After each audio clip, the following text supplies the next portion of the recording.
सबको ही मालूम होगा, हरिवंश महाप्रभु जी, अपने आचार्य हरिवंश महाप्रभु और स्वामी हरिदास जी, ये दोनों ही स्वामी हरिदास जी ललिता सखी जी के अवतार थे, और हरिवंश महाप्रभु वंशी जी के अवतार।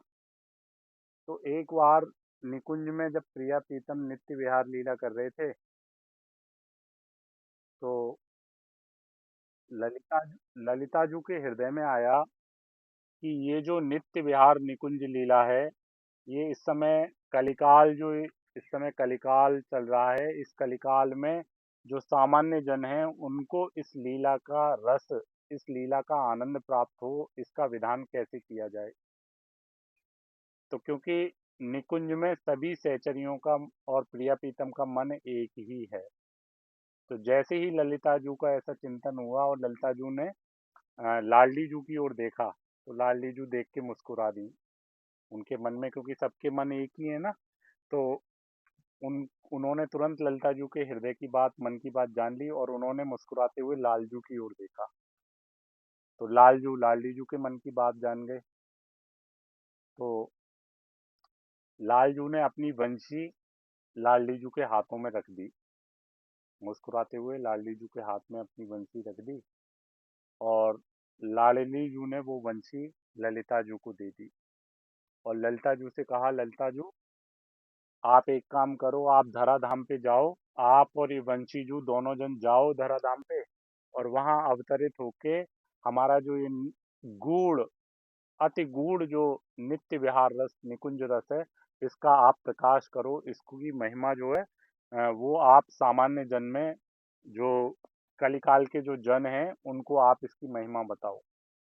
तो हरि ललिता जू हरिदास जू के रूप में, स्वामी हरिदास जू के रूप में, और वंशी जू श्री हित हरिवंश महाप्रभु के रूप में धरती पे अवतरित हुई। और जो प्रिया प्रीतम का नित्य विहार रस है, उसका आज देखिए, हम इसीलिए कह रहे हैं ना, कितना ये गूढ़ रस है, कितना कितना दुर्लभ रस है। और आज हमारे गुरुदेव ने कितनी अहेतु की कृपा करी है, कितनी अहेतु की कृपा की है। ये जो छोटे छोटे बच्चे हैं, ये अभी से जो इस रस का ये जो गायन कर रहे हैं, तो क्या लगता है कि निश्चित निश्चित इनको जब ये परिपक्व अवस्था में आएंगे, तो इनको निश्चित निश्चित उस रस की प्राप्ति होगी, जो रस बहुत दुर्लभ है। निकुंज रस की, प्रिया प्रीतम के नित्य विहार रस की इनको प्राप्ति होगी। तो देखिए ना, हमारे गुरुदेव कितने करुणा निधान कि इस दुर्लभ रस को वो कितनी सहजता से हम सबको पवा रहे हैं। लेकिन फिर हमको बार बार यही कहना पड़ता है कि दुर्भाग्य, दुष्टता इस मन की, इस दुष्ट मन की दुष्टता, कि वो इस दुर्लभ रस का रसास्वादन नहीं करना चाहता। वो पता नहीं क्यों इतना दुष्ट है ये मन, की समझ ही नहीं आता, इसकी चाल, इसकी वृत्ति समझ ही नहीं आती कि हमारे गुरुदेव, हमारे प्यारे सदगुरुदेव भगवान अहेतु की कृपा करके ये दुर्लभ रस हमको बांट रहे हैं। जबरदस्ती बांट रहे हैं, जबरदस्ती। भाई ले लो, पकड़ लो, अरे पा लो भाई, पा लो, एक बार पा लो। जो तुम अभी तक ये गंदगी इतनी पाते आए हो ना, जिससे तुम्हारी जिव्या, तुम्हारा अंतःकरण इतना मलिन हो गया है कि तुमको अब गंदगी ही गंदगी केवल दिखाई देती है। नहीं, पालो तुम एक बार इस दुर्लभ सुधा रस को, पालो इस अमृत को, पालो, फिर तुम बस कृत कृत्य हो जाओगे, कृत कृत्य हो जाओगे। तुमको फिर कुछ और पाना बाकी नहीं रहेगा। ऐसा हमारे गुरुदेव, हमारे प्यारे सदगुरुदेव भगवान बार बार, मतलब हर पल उनकी चेष्टा, उनका प्रयास यही रहता है कि नहीं, जो भी जन मेरे संपर्क में आ जाए, जो भी जन, मतलब, क्योंकि गुरुदेव तो तत्व है ना। प्रकट में तो जो उनको देख रहे हैं, प्रकट में तो जितने जन पे दृष्टि जा रही है, उनको तो गुरुदेव आनंद दे ही रहे हैं, लेकिन तत्व रूप में भी जितने जन के हृदय देश में गुरुदेव बैठ के उनको अनुभूति करा रहे हैं, उनको भी गुरुदेव सहजता से, अरे तुम आओ मत आओ मेरे पास, तुम कभी मुझसे मिलो मत मिलो, लेकिन तुमने मेरी वाणी सुन के, तुमने मेरा अनुसरण करना, मेरी वाणी पे चलना प्रारंभ कर दिया, तो तुमको वहीं बैठे बैठे वो दुर्लभ रस तुमको प्राप्त हो जाएगा। जिस दुर्लभ रस के बड़े बड़े, मतलब अब देखिए ना, ब्रह्मादि भी इस रस के पात्र नहीं है। इस रस को पाना उनकी भी सामर्थ्य नहीं है। हमने एक बार पूर्व में सुनाया था कि पद्म पुराण में भगवान शिव नारद जी से कह रहे हैं, भगवान शिव नारद जी से कह रहे हैं कि नारद, एक बार मैं कैलाश पर्वत पे एकांत में बैठा हुआ नारायण प्रभु का, प्रभु अपने जो स्वामी है, हरि हैं, भगवान हैं, उनका मैं स्मरण करते हुए, चिंतन करते हुए, उनका मंत्र करते हुए, और मैं उनको प्रसन्न करने के भाव से मैं तपस्या कर रहा था। तो एक दिन प्रभु गरुड़ पे लक्ष्मी जी के साथ में प्रकट हुए और बोले कि हे महादेव, बताओ तुम्हारी क्या इच्छा है, क्या पाना चाहते हो तुम, मैं आज तुमसे प्रसन्न हूँ और बताओ तुम्हारी क्या इच्छा है। तो भगवान शिव ने उनसे कहा कि प्रभु, मैं आपके उस प्रेम, एक जो चिदानंद रस रूप है आपका, जो श्री कृष्ण रूप है, उसको मैं एक बार देखना चाहता हूँ। तो प्रभु ने कहा कि तुम अभी यमुना किनारे वृंदावन है, वहां चले जाओ, और वहां तुम्हें मेरा और मेरी प्रिया श्री राधा का प्रेम स्वरूप तुमको देखने को मिलेगा। इतना कह के प्रभु अंतर ध्यान हो गए और भगवान शिव तुरंत यमुना किनारे वृंदावन पहुंचे। वहां पे वो देखते हैं कि प्रिया प्रीतम लालजू लाडलीजू अपने नित्य गोप जन के साथ में, गोपियों के साथ में वहां लीला कर रहे हैं और एक दूसरे के साथ हास परिहास कर रहे हैं। प्रिया प्रीतम भगवान शिव को देख के भगवान श्री कृष्ण ने पूछा, रुद्र बताओ, क्या इच्छा है तुम्हारी, क्या कामना है। तो भगवान शिव ने कहा कि मैं आपके इस स्वरूप को कैसे मैं पा पाऊं, कैसे मैं इस आनंद को, जो ये आपका नित्य, ये जो प्रेम स्वरूप है, इसको मैं नित्य कैसे अनुभव करूं, ये आप मुझको बता दीजिए, कृपा कीजिए कि मैं इस स्वरूप का अनुभव कैसे कर पाऊं। तो प्रभु ने वहां पे उत्तर दिया, भगवान श्री कृष्ण ने उत्तर दिया कि जो भी, बहुत ध्यान से समझिएगा जरा इस बात को, भगवान श्री कृष्ण वहां पे कह रहे हैं कि महादेव, रुद्र, जो मुझको गोपी भाव से भजता है, जो मुझको गोपी भाव से भजता है, वो मेरे इस नित्य स्वरूप का आनंद, मेरे इस नित्य स्वरूप को प्राप्त कर लेता है। अब देखिए यहाँ पे बहुत ध्यान से समझने का विषय है कि भगवान श्री कृष्ण ने महादेव को भी, भगवान शिव को गोपी भाव की बात करी, भगवान शिव को गोपी भाव देने की बात करी, उनको सहचरी भाव की बात नहीं करी। आप देखिए जरा, बहुत ध्यान से समझिए, पद्म पुराण में ये बात कही गई है कि जो मुझे और मेरी प्रिया की राधा को गोपी भाव से भजता है, उसको मैं प्राप्त हो जाता हूँ। लेकिन वहां पे सहचरी भाव की चर्चा नहीं करी। गोपी भाव और सहचरी भाव में तो बहुत अंतर है ना। ये जितने भी भाव हैं, शांत भाव, दास्य भाव, वात्सल्य भाव, कांता भाव, ये सब कहीं ना कहीं इनमें स्वसुख की वांछा रहती है, अपने सुख की वांछा रहती है, अपने आनंद की वांछा रहती है। लेकिन सहचरी भाव एकमात्र ऐसा है जहाँ प्रिया प्रीतम के सुख में अपना सुख है, और जहाँ सहचरियां प्रिया प्रीतम को लाल लड़ाती हैं। अरे, सहचरियों की सामर्थ्य तो देखिए, थारो अविचल रहे सुहाग, है सामर्थ्य किसी में प्रभु को आशीर्वाद, प्रिया प्रीतम को आशीर्वाद देने की, जो कि ये कहें कि थारो अविचल रहे सुहाग। ये केवल सहचरियों की सामर्थ्य है। तो भगवान श्री कृष्ण ने उनको सहचरी भाव नहीं दिया, उनको गोपी भाव दिया। तो देखिए कितना दुर्लभ ये सहचरी भाव है। जब भगवान शिव प्रिया प्रीतम की इस नित्य विहार लीला को देखने का उन्होंने निवेदन किया, तो रास में प्रवेश किया, नित्य विहार लीला में प्रवेश किसका है। अच्छा देखिए ना, कहीं आपको सुनने में आता है कि नित्य विहार लीला में नारद जी या ब्रह्मा या महादेव या किसी भी देवी देवता का नित्य विहार लीला में प्रवेश है कहीं, तो बताइए। कहीं नहीं है, किसी का नहीं है प्रवेश। तो ऐसा दुर्लभ नित्य विहार रस हमारे गुरुदेव हमको सहजता से दे रहे हैं, लेकिन हम, फिर वही बात आ रही है, पायो रतन चीनो नहीं, करते दीनो दार। बस यही हमारा दुर्भाग्य है कि ये जो हमको सहजता से मिल गया है ना, ये रस, इसका भी हम मूल्य नहीं समझ पा रहे। ये हमारा दुर्भाग्य है। अरे हमको तो चाहिए कि हमने अनंत जन्म हमने जो है क्या क्या बने, हम माँ बने हैं, पिता बने हैं, पुत्र बने हैं, देवता बने हैं, इंद्र बने हैं, सब कुछ बने हैं। हम सब कुछ बने हैं, लेकिन एक जन्म तो गुरुदेव के कहने से एक जन्म हम केवल गुरुदेव पे बलिहार कर दें ना, गुरुदेव पे समर्पित कर दें कि नहीं गुरुदेव, ये जीवन दिया आपको, आप जैसे चलाना चाहो वैसे हम चलेंगे। गुरुदेव ये जीवन हमने आपको दिया, नहीं देखना हमको शरीर, नहीं देखना मान अपमान राग द्वेष, कुछ नहीं देखना, बस हमको गुरुदेव आपको देखना है। गुरुदेव आपके प्रिय प्रीतम वाले स्वरूप को देखना है, अब हमको कुछ और नहीं देखना। लेकिन देखिए, इस मन की धृष्टता देखिए, ये अभी भी हमको संसार में फंसाए हुए, अभी भी हमको संसार दिखा रहा है, कहीं ना कहीं संसार में ही हमारी प्रियता बनी हुई है। हम कितना भी कह लें कि हम गुरुदेव के हैं, हम कितना भी कह लें, लेकिन हम अभी संसार के हैं, खूब हैं संसार के, थोड़े बहुत नहीं, बहुत है संसार। लेकिन हम आपको पक्का बता रहे हैं, जब तक संसार पूर्णतया नहीं छूटेगा, तब तक हमको ये आनंद रस नहीं मिलेगा, नहीं मिलेगा, नहीं मिलेगा। संसार छोड़िए तभी इस आनंद की प्राप्ति हो पाएगी, अन्यथा एक दिनचर्या करते आ रहे हैं, करते रहेंगे, कोई फर्क नहीं पड़ेगा। एक दिनचर्या बहुत लंबे समय से करते आ रहे हैं, आगे भी करते रहेंगे, लेकिन फर्क कोई नहीं पड़ने वाला। दिनचर्या करके ऊपर के लोगों के आनंद पाएंगे, फिर नीचे गिरेंगे, हाथी बनेंगे, कुत्ता बनेंगे, सियार बनेंगे, चींटी बनेंगे, सब कुछ बनेंगे, फिर वही चक्र में आना।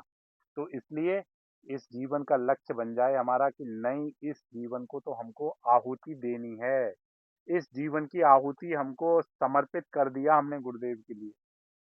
अब चाहे कष्ट हो, अब चाहे कोई हमको अपमानित करे, अब कोई पीड़ा दे, अब चाहे संसार छूटे, अभी के अभी छूट जाए, लेकिन हमको ये दुर्लभ रस चाहिए, हमको प्रिया प्रीतम का नित्य विहार रस चाहिए। ऐसी हमारी हृदय में व्याकुलता होनी चाहिए। अगर नहीं हो रही तो समझ लीजिए कि बहुत दुर्भाग्य हमारा, केवल इतना ही कह के इस भाव को शमन करना पड़ेगा कि कहीं न कहीं हमारा दुर्भाग्य बहुत, हमारे प्रारब्ध बहुत बलवती हैं, हमारे प्रारब्ध इतने बलवती हैं कि इतनी अहेतु की कृपा होने के बाद भी हम उस आनंद रस का पान नहीं कर पा रहे। अब देखिए, एक बात आप सभी जन को बताएँ कि अनेक बार इस विषय पे चर्चा हुई है कि इस कली काल में किसी साधन में सामर्थ्य नहीं है, किसी भी साधन में सामर्थ्य नहीं है कि वो आपके मन को एकाग्र करके प्रिया प्रीतम में लगा पाए, गुरुदेव में लगा पाए। किसी भी साधन में सामर्थ्य नहीं है, कोई साधन ऐसा नहीं है जो आपके मन को एकाग्र कर सके, जो आपके मन को निर्मल कर सके, जो आपके मन को सहज सरल कर सके। केवल केवल नाम जप, नाम जप के अलावा अन्य किसी साधन में सामर्थ्य नहीं। आप कुछ भी करके देख लीजिए, या आप अन्य जन को भी आपने करते हुए देखा होगा, लेकिन नाम जप के अलावा कहीं विश्राम नहीं है, कहीं आनंद नहीं है, कहीं शांति नहीं है। ये जो हम आपको रस की बात बता रहे हैं, इस रस की प्राप्ति के लिए जो मन की पात्रता हमारी होनी चाहिए, जो हमारा अंतःकरण पवित्र हो जाए, हमारा अंतःकरण निर्मल हो जाए, हमारे अंतःकरण में कोई विकार ना रहे, वो केवल नाम जप की कृपा से ही, नाम से ही हो सकता है। देखिए, अ, नाम की ही महिमा का आपके सामने थोड़ा-सा कहने का प्रयास करेंगे। भगवान का नाम भगवान का ही अभिन्न स्वरूप है। भगवान और भगवान के नाम में कोई भेद नहीं है। नाम और नामी में कोई भेद नहीं है, तनिक भी भेद नहीं है, लेकिन इतने भेद ना होने के बाद भी ये भेद है कि नामी से बढ़ के नाम है। नाम की महिमा नामी से बढ़ के है। ये भेद नहीं है, दोनों एक ही हैं। लेकिन कृपा स्वरूप जब देखा जाता है, जब जब नाम की महिमा देखी जाती है, तो नामी कहीं न कहीं उसके सामने लघु हो जाते हैं। भगवान का नाम भगवान का ही अभिन्न स्वरूप है, और वह भगवान की ही शक्ति से भगवान से भी अधिक शक्तिशाली और ऐश्वर्यवान है। भग भगवान के नाम की महिमा तो बस सामर्थ्य ही नहीं कि भगवान के नाम की महिमा को कहा जा सके। भगवान स्वयं इस बात को कई बार प्रकट रूप में भी अनेक चरित्रों में ये सिद्ध कर चुके हैं कि मुझसे बढ़ के मेरा नाम है। जैसे किसी महान वैभवशाली सम्राट को अपने खजाने की असंख्य धनराशि की संख्या का पता नहीं रहता, इसी प्रकार नामी भगवान भी अपने नाम की अनंत गुणावलियों का पता रखना नहीं चाहते। जैसे कोई सम्राट है, महान वैभवशाली सम्राट है, उसके खजाने में कितनी धनराशि है, कितने अमूल्य बहुमूल्य रत्न और हीरे जवाहरात आदि हैं, कितना स्वर्ण है, कितना चांदी है, ये उसको पता नहीं रहता। इसी प्रकार प्रभु को भी अपने नाम की महिमा का स्मरण ही नहीं है। इतनी अनंत नाम की महिमा है कि प्रभु भी नहीं जानते कि मेरे नाम की कितनी महिमा है। यह भी उनका एक महान गुण है। भगवान के जिस मंगलमय नाम से पंचम पुरुषार्थ रूप भगवत प्रेम की प्राप्ति हो सकती है, उसके बदले में मोक्ष की चाह करना भी प्रेमियों ने कामना माना है। भगवान के नाम से ये जो प्रभु का नाम है, इससे मंगलमय नाम से जो पंचम पुरुषार्थ धर्म, अर्थ, काम, मोक्ष, ये चार पुरुषार्थ हैं। इसके बाद पंचम पुरुषार्थ है प्रभु से प्रेम, भगवत प्रेम। इस मंगलमय नाम से जो पंचम पुरुषार्थ की प्राप्ति हो सकती है, उसके बदले में, उस मंगलमय नाम के बदले में जो प्रेमी जन है वो मोक्ष की भी कामना नहीं करते, उनको मोक्ष भी नहीं चाहिए। अतएव लोक परलोक की किसी भी क्षुद्र महान कामना में नाम का प्रयोग करना एक प्रकार से अविवेक या मूर्खता ही है। ऐसे मंगलमय नाम, ये जो इतना बहुमूल्य नाम है, इस नाम को संसार की किसी कामना, किसी भी छोटी बड़ी कामना के लिए खर्च करना, ये एक मूर्खता ही है, अविवेक है, ये मूर्खता ही है। लोक परलोक के जो भोग हैं, सभी दुख योनि और विनाशी हैं। देख लीजिए, इस लोक और परलोक के जितने भी सुख हैं, वो दुख अंततः प्रथम प्रथम प्रारंभ में वो सुख अनुभव कराते हैं, लेकिन अंततः वो दुख स्वरूप ही प्रकट होते हैं। अंत में उनका स्वरूप जो है वो दुख के रूप में ही प्रकट होता है। कितना भी प्रारंभ में सुख अनुभव में आएगा, लेकिन अंत में वो दुख के रूप में ही उसकी परिणति होगी। वो अंत में दुख रूप में ही हमको दिखाई देगा और विनाशी है। कोई भी सुख है संसार का, लोक परलोक का कोई भी सुख है, वो अवश्य अवश्य उसका अंत होना निश्चित है, वो विनाशी है। ऐसे मधुर विषय, विष रूप विषयों की चाह करना और नाम के बदले में उन्हें चाहना महान मूर्खता है। ऐसे जो अ, दिखने में मधुर लेकिन परिणाम में विष है, विष रूप में है, ऐसे विषयों की चाह करना और नाम के बदले में उन्हें चाहना कि हम नाम जप करें तो हमको संसार के भोग मिल जाएं, नाम जप मिले तो इस शरीर के कष्ट दूर हो जाएं, नाम जप करें तो हमको यश मिले, मान प्रतिष्ठा मिले, अर्थ मिले, ये सब कामना करना अविवेक तथा मूर्खता ही है। तुलसीदास हरि नाम सुधा तजी, सठ हट पियत विषय विष मांगी।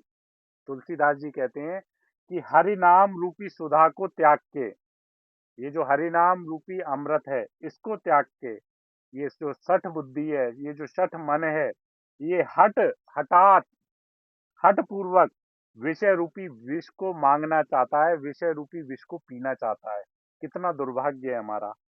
अतएव बुद्धिमान और अपना यथार्थ कल्याण चाहने वाले पुरुष का यही कर्तव्य है कि वह अपने जीवन को भगवान नाममय बना दे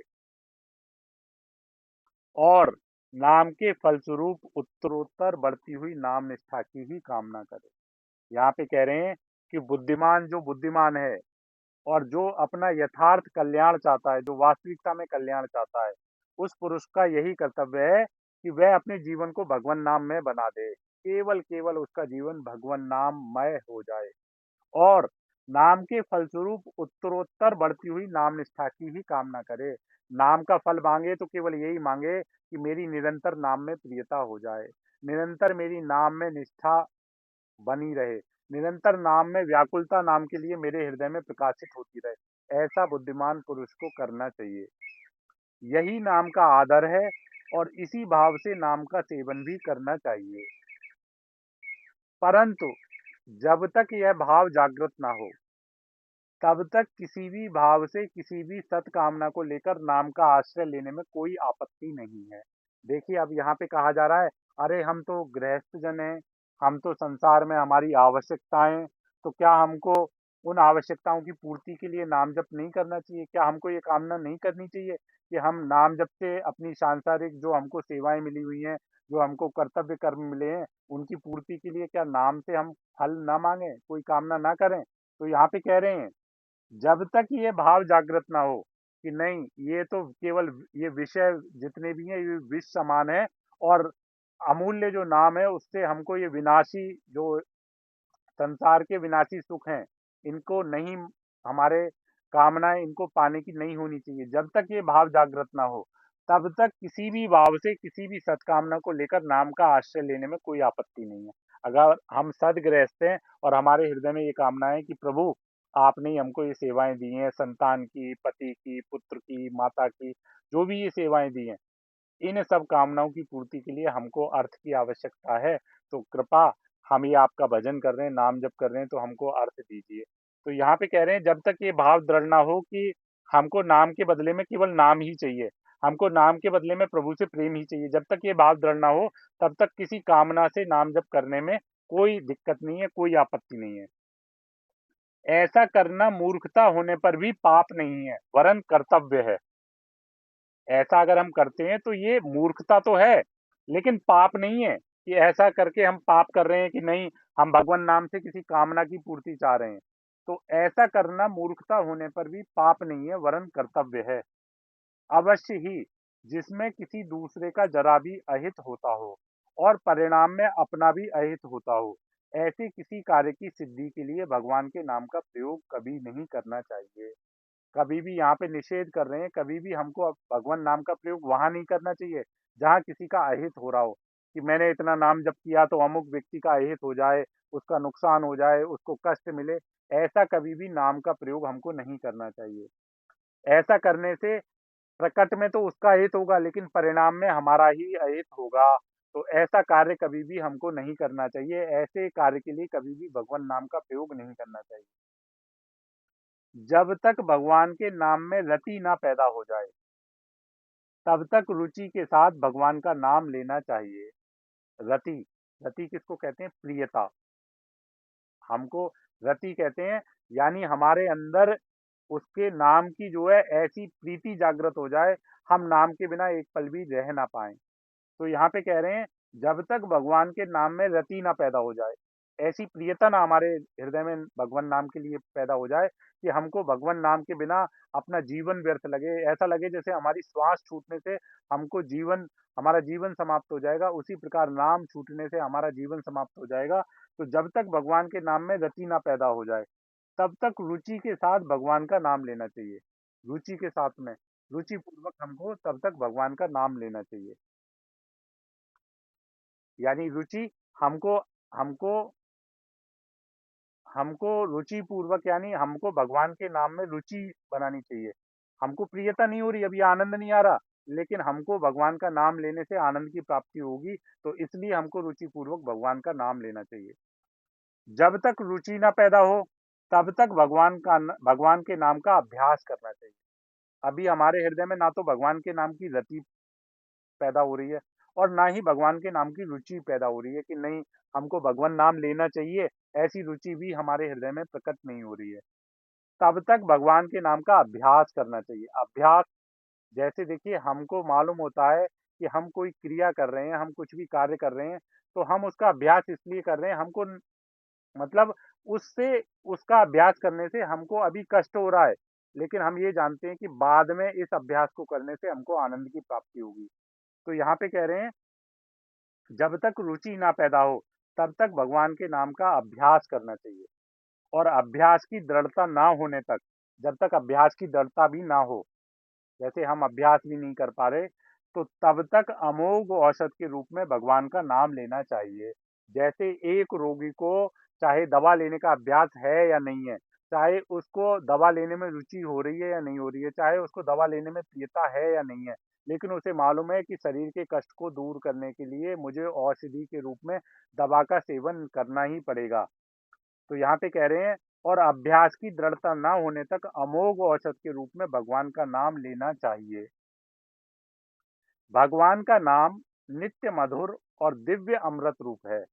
भगवान का नाम नित्य मधुर है, हर पल मधुरता प्रदान करता है, और दिव्य अमृत रूप है। लेकिन आप कहेंगे कि हमको तो प्रियता होती ही नहीं है नाम में, हमको तो आनंद आता ही नहीं, हमको तो कोई भी मिठास नाम जप करने में आती ही नहीं, हमको तो केवल केवल मन जो है वो कड़वाहट देता है। तो यहाँ पे कह रहे हैं भगवान का नाम नित्य मधुर और दिव्य अमृत रूप है।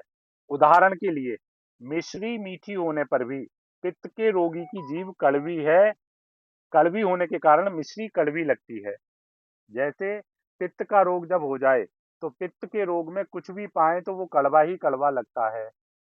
तो मिश्री जो है वो गुण रूप में मीठी होती है, लेकिन पित्त के रोगी को अगर मिश्री का सेवन कराया जाए तो मिश्री भी उसकी जीभ पे कड़वी ही अनुभव में आएगी। उदाहरण के लिए मिश्री मीठी होने पर भी पित्त के रोगी की जीभ कड़वी होने के कारण मिश्री कड़वी लगती है। परंतु मिश्री पित्त नाश की दवा है, लेकिन मिश्री जो है वो पित्त को नाश करने वाली दवा है। तो मिश्री के सेवन से पित्त का शमन होने पर जब जीभ का कड़वापन मिट जाता है, तब मिश्री मीठी लगने लगती है।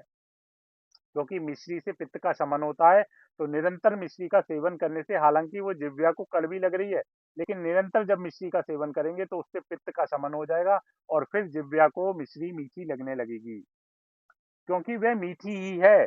मिश्री मीठी ही है, लेकिन पित्त के कारण कड़वी लग रही है। लेकिन जैसे ही पित्त का शमन हो जाएगा तो मिश्री मीठी लगने लगेगी। इसी प्रकार से नाम मधुर है।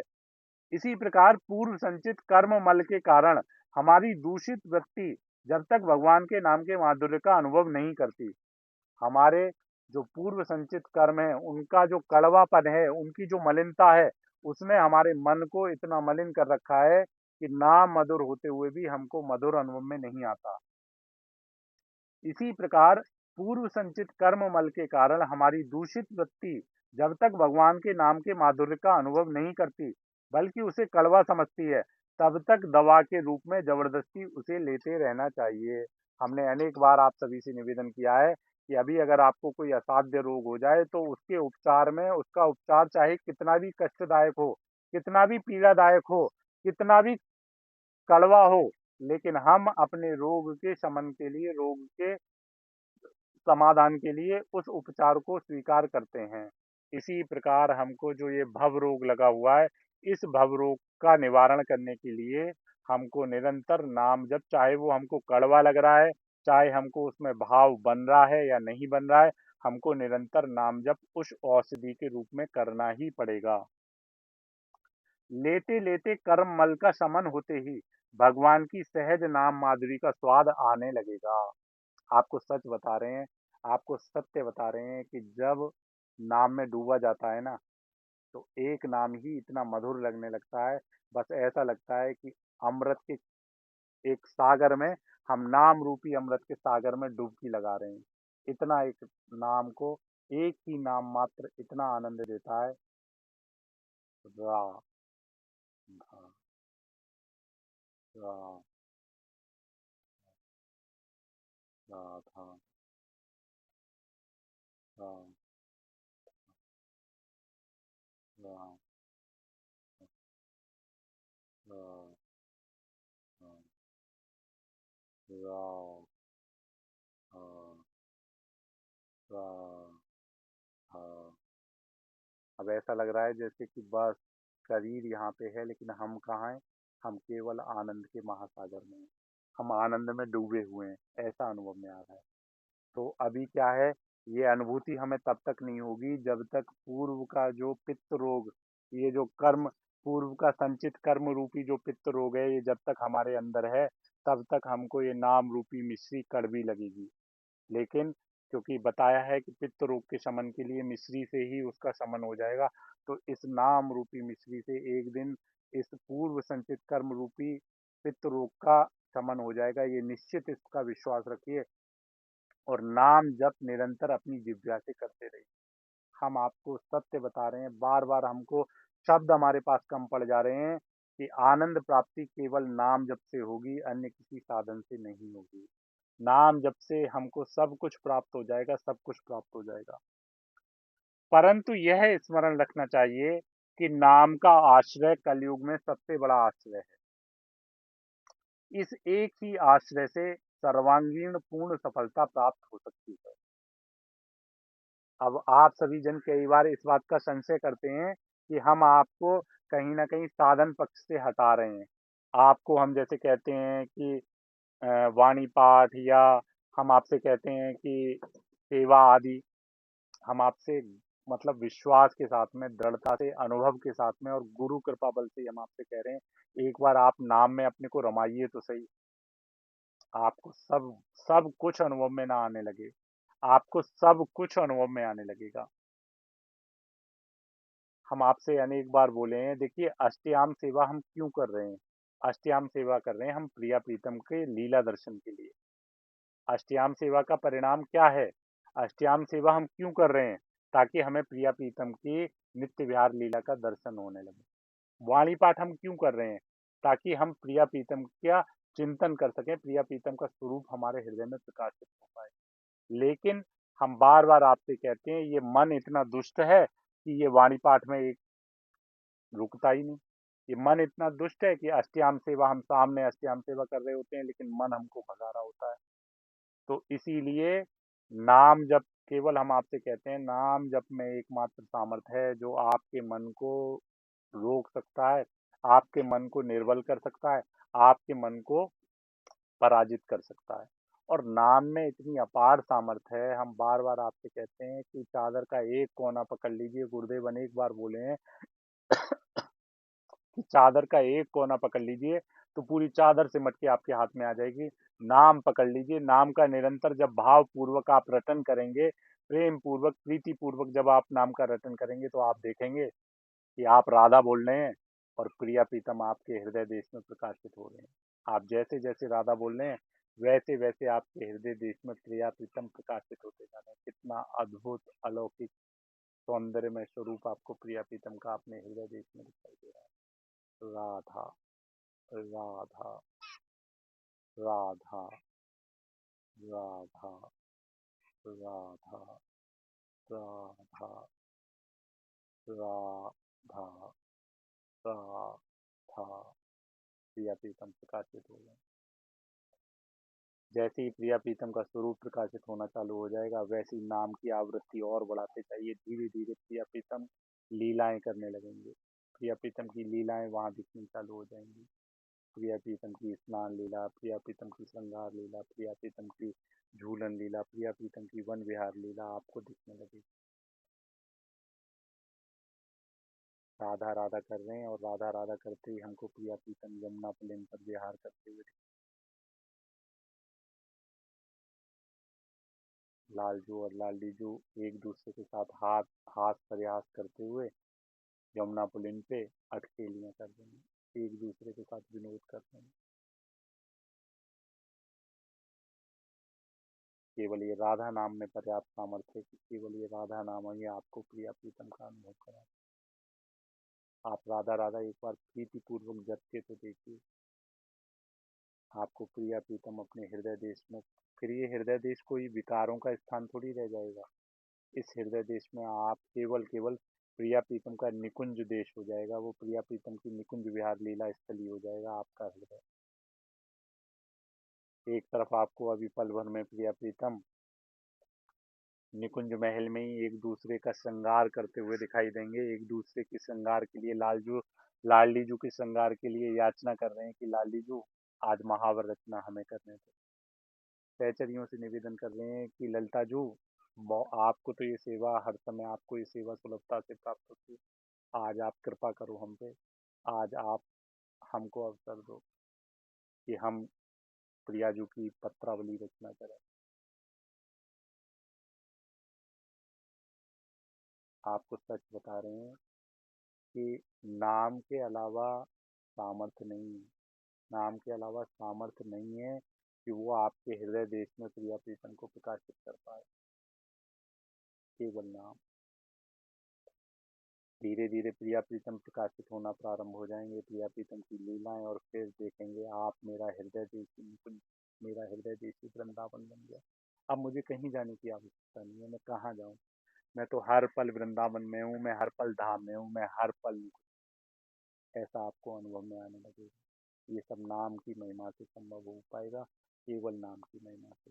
देखिए हम आपको बताना चाहते हैं कि हम इस बात पे नहीं आपको निषेध कर रहे, आप आपका भाव अगर दृढ़ बनता है, भाव में आपकी पुष्टि रहती है, आपको भाव में डूबते हैं आप, आपसे बस निवेदन ये है कि क्रिया स्वरूप में मत कीजिए।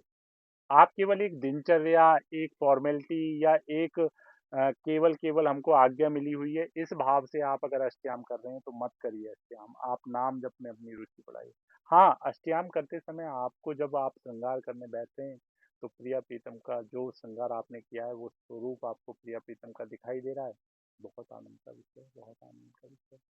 आप बाणी पाठ कर रहे हैं, चतुराष्टकी का गायन कर रहे हैं, आप राधा सुधा निधि जी का गायन कर रहे हैं, और राधा सुधा निधि जी का गायन करते करते आप उस श्लोक का जब अर्थ पढ़ रहे हैं तो आप भाव में डूब रहे हैं कि लालीजू कब ऐसा होगा, कब ऐसा होगा लालीजू कि आप मेरे आगे आगे चल रही हैं और मैं आपके साथ में आपकी पानदानी लेके, तांबूल का जो है पात्र लेके, और मैं आपके साथ साथ चल रही हूँ। कब ऐसा होगा, ऐसा चिंतन।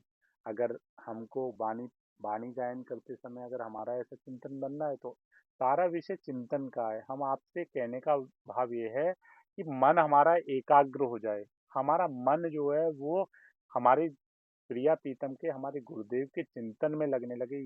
ध्यान क्या करी से? ये सारा महत्व का विषय है। अरे ये अरे सारा गिरी। महत्व ये सारा महत्व का विषय है।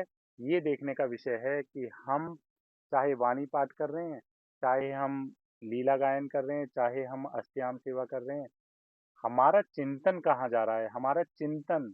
और देखिए आप खूब अच्छे से अनुभव कर पाएंगे, अगर नाम जप आपके पास में नहीं है तो हम पक्का गारंटी से कह रहे हैं, लिखित में कह सकते हैं हम आपको, बिल्कुल आपके मन की स्थिति आपको बता रहे हैं। अगर आपका नाम जप नहीं है तो आप वाणी पाठ कर लीजिए कितना भी, आप चाहे कितनी भी अष्टयाम सेवा कर लीजिए, आपका भाव कभी पुष्ट हो ही नहीं सकता, आपको आनंद कभी प्राप्त हो ही नहीं सकता। ये पक्का हम लिखित में देने को तैयार हैं।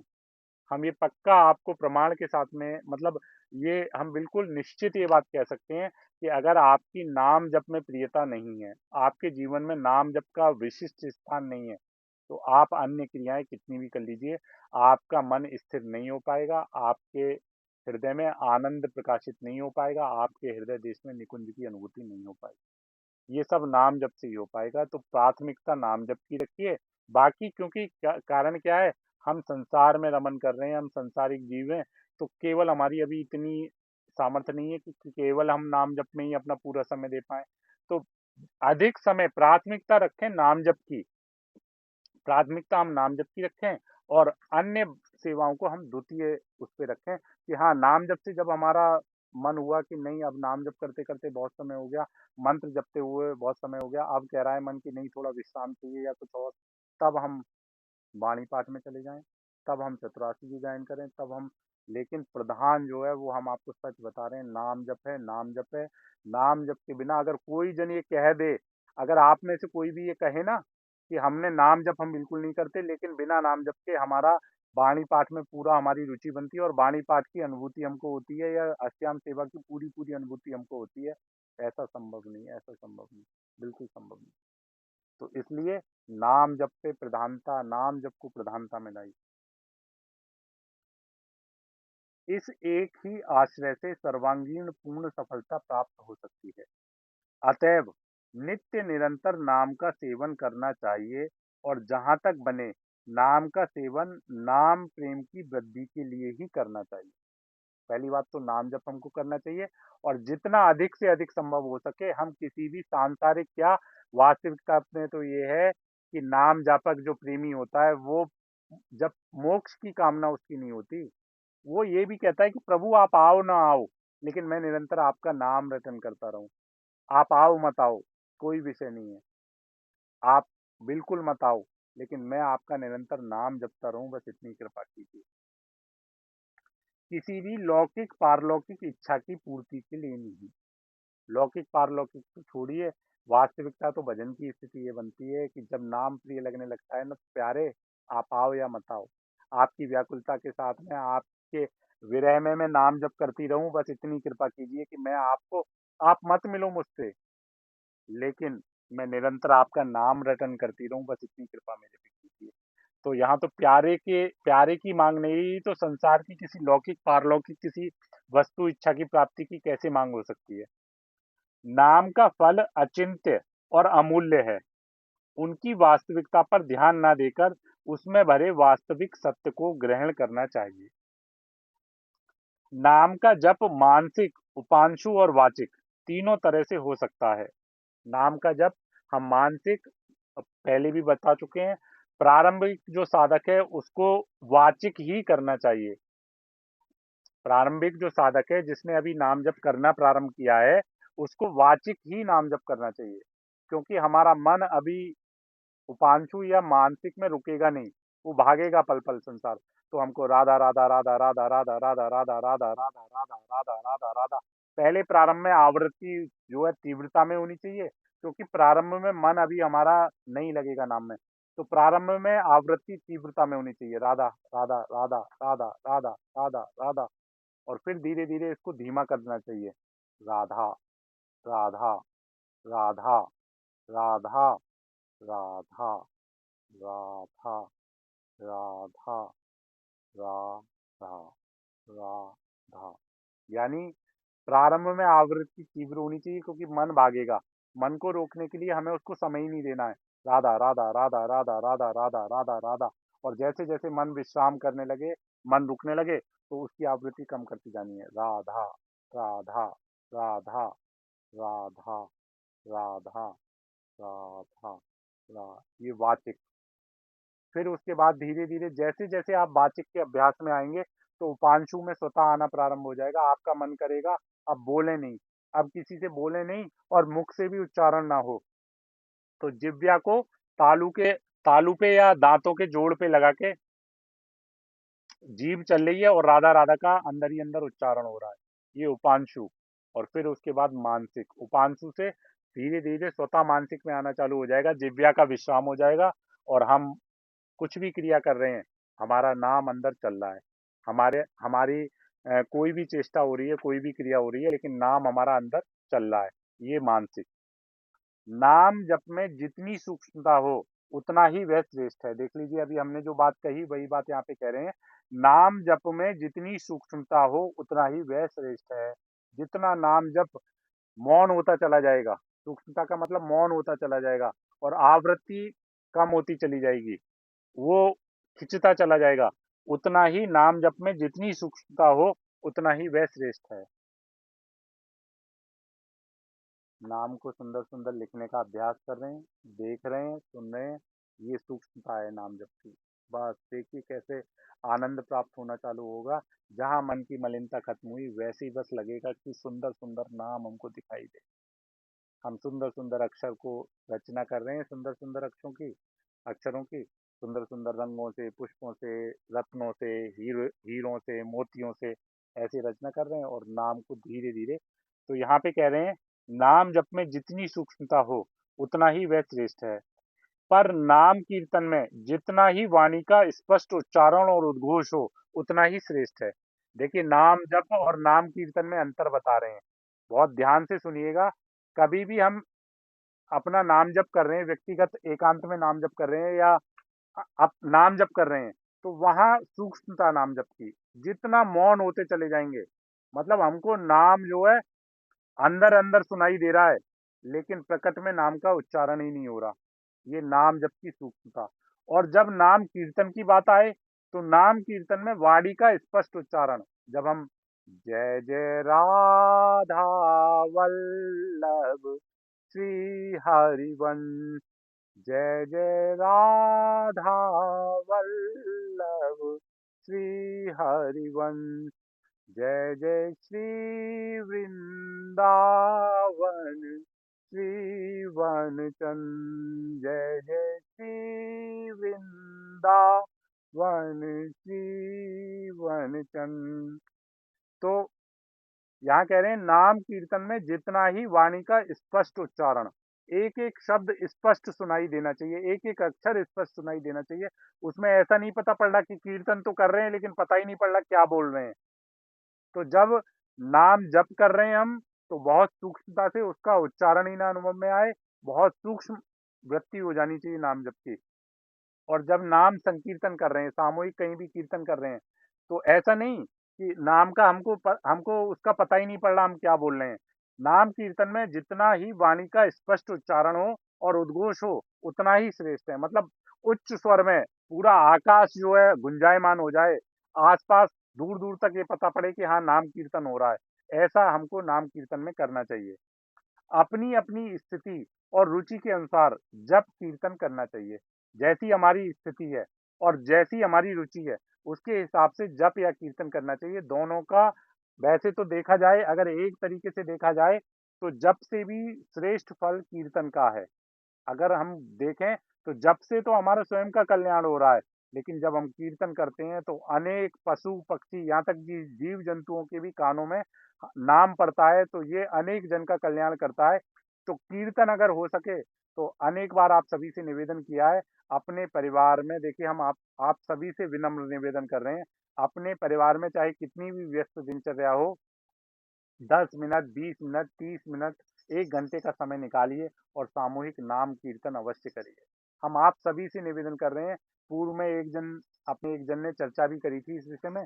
तो प्रयास कम से कम ये करिए, हमारी कितनी भी व्यस्त दिनचर्या हो, 1 घंटे का समय हम अपने परिवार के साथ में बैठ के 5-10 मिनट हमने कुछ भागवतिक चर्चा करी।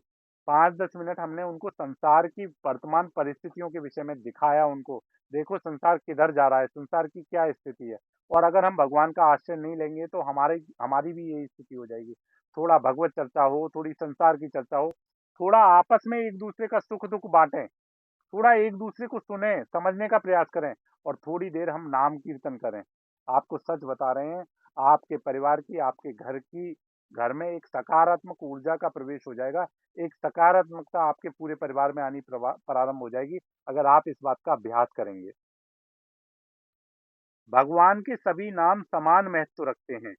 किसी भी नाम में ऊंच-नीच का भाव ना रखकर अपने लिए जो भी नाम विशेष प्रीतिकर हो और रुचिकर जान पड़े, उसी का जप कीर्तन करना चाहिए। भगवान के सभी नाम बिल्कुल समान महत्व वाले हैं, उनमें तनिक भी रत्ती भर भेद नहीं है। तनिक भी नाम में कोई भी कम ज़्यादा का महत्व नहीं है, कम ज़्यादा उनकी महत्ता नहीं है। ये बात हमको विशेष ध्यान रखना चाहिए। हम ठीक है, हम राधा नाम उपासी हैं, हमको प्रिया प्रीतम की उपासना मिली हुई है, हमको राधा नाम मिला हुआ है, लेकिन इसका मतलब ये नहीं कि हम राम नाम में जो है अविश्वास करने लगें या राम नाम को निम्न मानने लगें, या हम शिव नाम को या काली नाम को, गणेश नाम को, कोई भी नाम छोटा-बड़ा नहीं है, सब समान है, सब हमारे प्यारे के नाम है, ऐसा हमारे हृदय में भाव रहना चाहिए। हमारे लिए राधा नाम श्रेष्ठ है, लेकिन अन्य जन के लिए भी जो नाम अन्य जन ले रहे हैं, उनके लिए वो श्रेष्ठ है। नाम में, इष्ट में कोई भी छोटा-बड़ा हमको नहीं करना चाहिए। और दूसरा, ये अभी हमने पूर्व में भी चर्चा में कहा था कि जब तक हमको सर्वत्र अपने प्यारे ना दिखने लगें, सर्वत्र एक ही नाम, हम राम भी ले रहे हैं, तो राम बोल रहे हैं, लेकिन रा से राधा, मा से माधव, रा से राधा माधव, हमको राम नाम ले रहे हैं, लेकिन राधा माधव के दर्शन हो रहे हैं। हम शिव नाम ले रहे हैं, लेकिन हमको राधा वल्लभ लाल के दर्शन हो रहे हैं। ऐसा जब तक स्थिति ना बने हमारी, तब तक गुरु प्रदत्त नाम में ही हमारी प्रियता होनी चाहिए। हमको ये नहीं करना चाहिए कि मनमानी अभी राधा कह दिया, थोड़ी देर में राम कहने लगे, थोड़ी देर में शिव कहने लगे, ऐसा हमको नहीं करना चाहिए। हमें जो गुरु प्रदत्त नाम मिला है, उसी नाम में हमको प्रियता बनानी चाहिए। ये विशेष ध्यान रखें।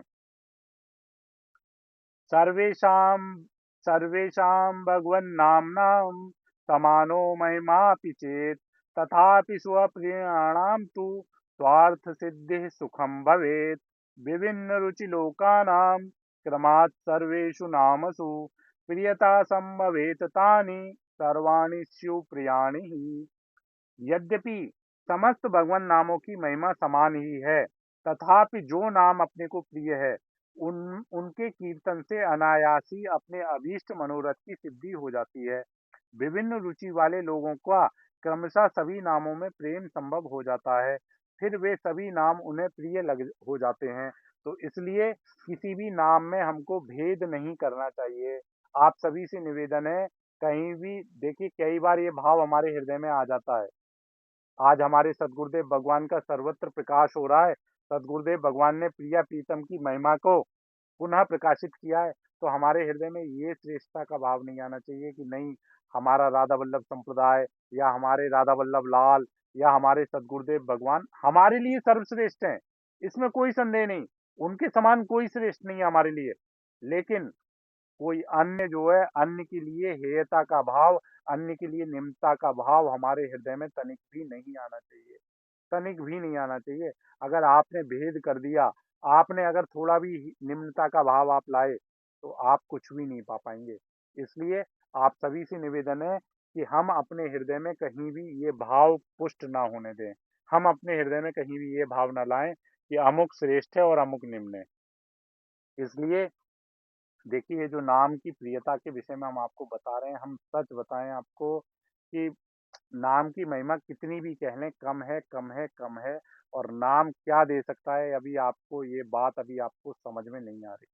अभी आपको नाम में प्रियता क्यों नहीं हो पा रही, इस कारण को ढूँढिए कि हमारी नाम में इतनी प्रियता क्यों नहीं हो पा रही, नाम में हमारी रुचि इतनी क्यों नहीं बन पा रही कि हम नाम लेते-लेते डूब जाएँ उसमें। हमको पता ही ना पड़े कि हम कहाँ बैठे हुए हैं, हम क्या कर रहे हैं, क्या हम पा रहे हैं, क्या देख रहे हैं, क्या सुन रहे हैं, केवल नाम में हमारी इतनी प्रियता हो जाए कि नाम में डूब जाए। तो इसलिए आप सभी से बार-बार निवेदन है कि इस कलिकाल में नाम के अलावा अन्य कोई हमको आनंद नहीं दे पाएगा। तो इसलिए नाम में अपनी रुचि बनाइए। नाम जितने समय नाम में रुचि बने, क्योंकि अभी हमारा हमने पूर्व में बताया ना कि नाम ऐसा संभव नहीं है कि हम नाम में ही, लेकिन अधिक प्रियता नाम में बनाने का प्रयास करिए, बाकी समय में अन्य क्रियाएँ करने का प्रयास करिए, लेकिन अपनी महत्ता नाम में ही बनाने का प्रयास करिए। बिहारी वंश। अभी एक सखी एक प्रश्न पूछ रही थी। हाँ, सभ्या सखी बताइए क्या पूछना चाह रहे थे? सभ्या द्विवेदी सखी, क्या पूछना चाह रहे थे? जी बाबा श्री हरिवंश। हरिवंश सखी। क्षमा चाहती हूँ आपको बीच में। मैं अब भी आई हूँ आपके उसमें, अभी 1-2 दिन हुआ मुझे ज्वाइन किए हुए। जी, मैं ये पूछ रही थी कि मैं भी गुरुदेव भगवान से भी मेरी दीक्षा हुई वहाँ पे। जी, तो मैं जब वाणी जी करती हूँ, तो चित्रासी जब मैं करती हूँ, तो मुझे उसमें भाव नहीं आता। जी।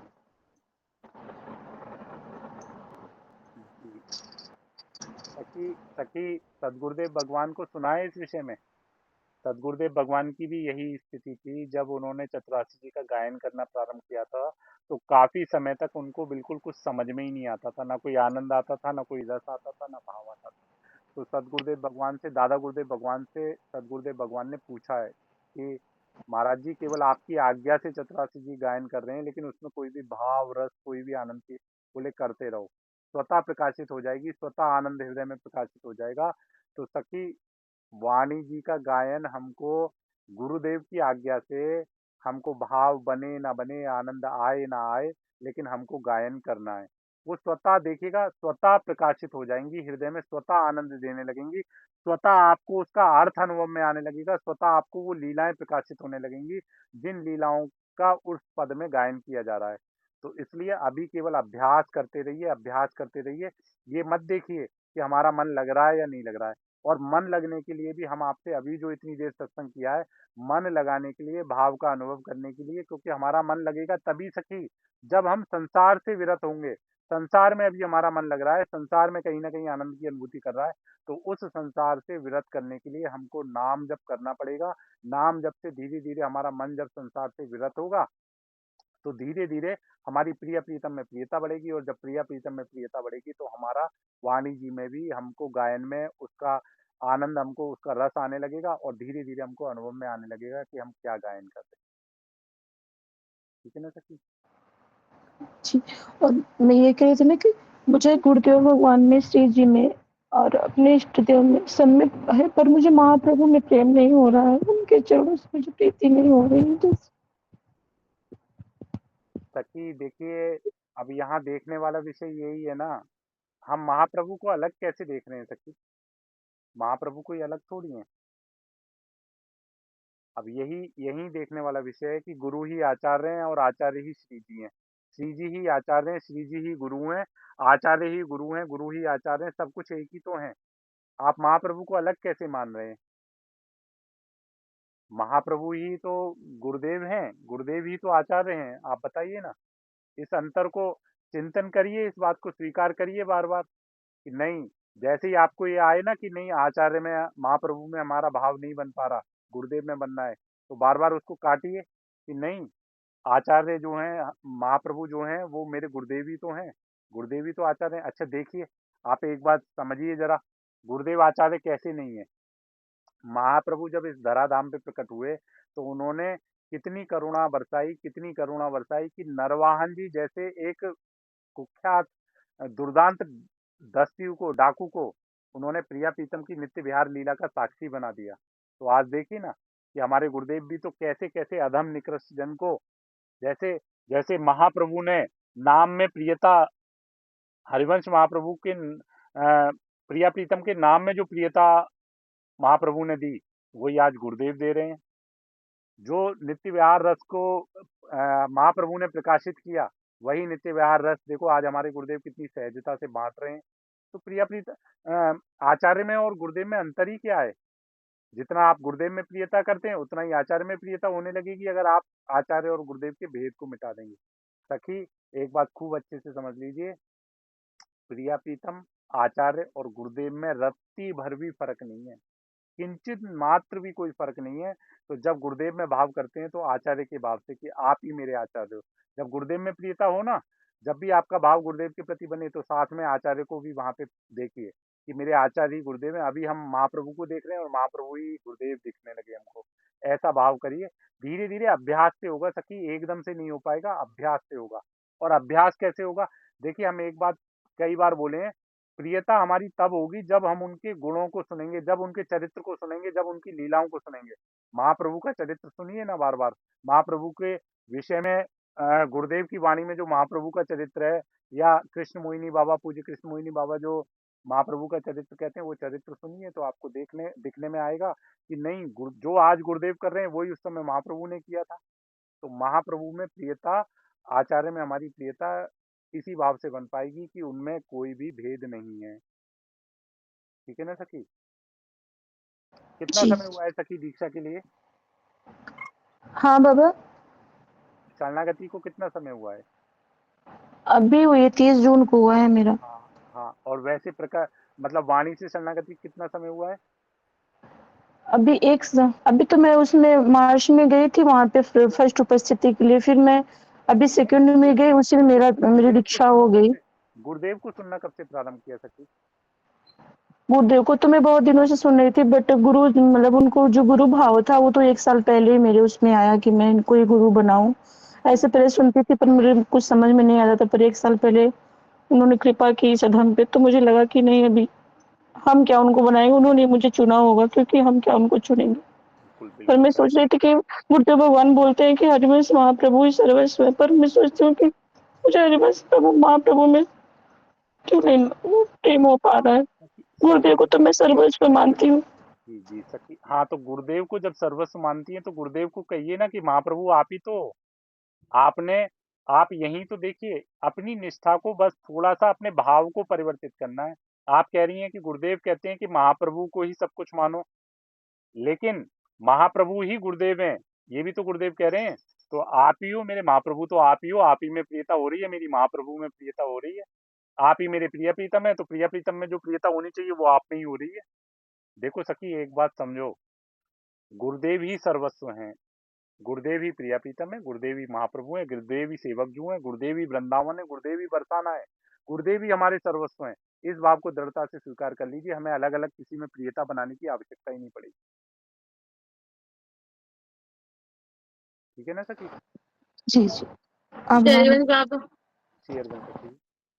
बाबा ये पूछना चाह रही हूँ कि गुरुदेव भगवान की जो अचला प्रसादी मुझे प्राप्त हुई है, जी, तो उसको हम कंठी में बाबा धारण कर सकते हैं, या फिर जो मतलब पहनते हैं गले में गुरुदेव भगवान की छवि है उसी में ही विराजमान रहने दें। ये देखिए सखी, ये रही कंठी में, ये बंधी हुई है प्रसादी वस्त्र, गुरुदेव का ये बंधा हुआ है कंठी में। अच्छा बाबा, यही पूछना चाह रही थी बाबा, लेकिन एक बात ये है कि जी मेरे शरीर के पति हैं, उनको क्या, जैसे वो गुरुदेव भगवान से दीक्षित नहीं है, मतलब शरणागत हुए हैं, जी दीक्षा नहीं मिला उनको, 1-2 उपस्थिति लग गई, लेकिन शरीर में कुछ कष्ट है, इस वजह से अभी मैंने इतना आगे उनको नहीं बढ़ाया है बाबा। जी। लेकिन मैं ये पूछना चाह रही हूँ कि उनको हम अचला प्रसादी कंठी में मतलब पहना सकते हैं। हाँ पहना सकते हैं सखी, पहना सकते हैं, क्योंकि वो गुरुदेव के शरणागति के कहीं ना कहीं मार्ग में है ना। हाँ बिल्कुल बाबा, बिल्कुल। हाँ तो पहना सकते हैं सखी, पहना सकते हैं। जी जी, श्री हरिवंश बाबा। श्री अरविंद सखी। श्री हरिवंश बाबा। श्री अरविंद सखी। बाबा, जैसे अभी सखी ने कंठी के बारे में पूछा, तो जब अचला प्रसादी हम लेके आए थे, तो जिन बाबा ने अचला प्रसादी दी थी, तो उन्होंने बोला था, कहते कंठी में नहीं बांधना, अपनी झोली में रख लो। तो ऐसा फिर बाबा मैंने उसमें रख ली थी, तो अब जैसे आपने बताया, तो कंठी में बांध सकते हैं ना हम भी? हाँ कंठी, कंठी में बांध सकते हैं सखी, बांध सकते हैं। बस वो मैंने बाबा, क्योंकि उन्होंने मना किया था, तो इसलिए वजह से हमने बांधी नहीं, हमने झोली में रख रखी है। तो जी थोड़ा जी सा मन में ये होता था कि झोली 24 घंटे तो साथ में होती नहीं है। जी जी जी जी। हाँ सखी, क्योंकि कंठी हमेशा हमारे गले में जी है तो जी गुरुदेव हमारे साथ में है, ये भाव हमारा पुष्ट होगा। क्योंकि हम जब जी वहाँ सेवा में थे तभी हमको ये अचला प्रसादी मिला था, तो सारे जी। परिकर कंठी में ही बांधे हुए हैं, सारे परिकरों ने कंठी में ही बांधे। ठीक ठीक बाबा, श्री हरिवंश। श्री हरिवंश बाबा। श्री अरविंद सखी। हेलो। श्री हरिवंश बाबा। श्री अरविंद सखी। बाबा, ये जैसे सदगुरुदेव जी ये कहते हैं कि जो हमने कर्म किए हैं जी तो वो श्री जी को वो करने हैं हमें समर्पित। जी जी।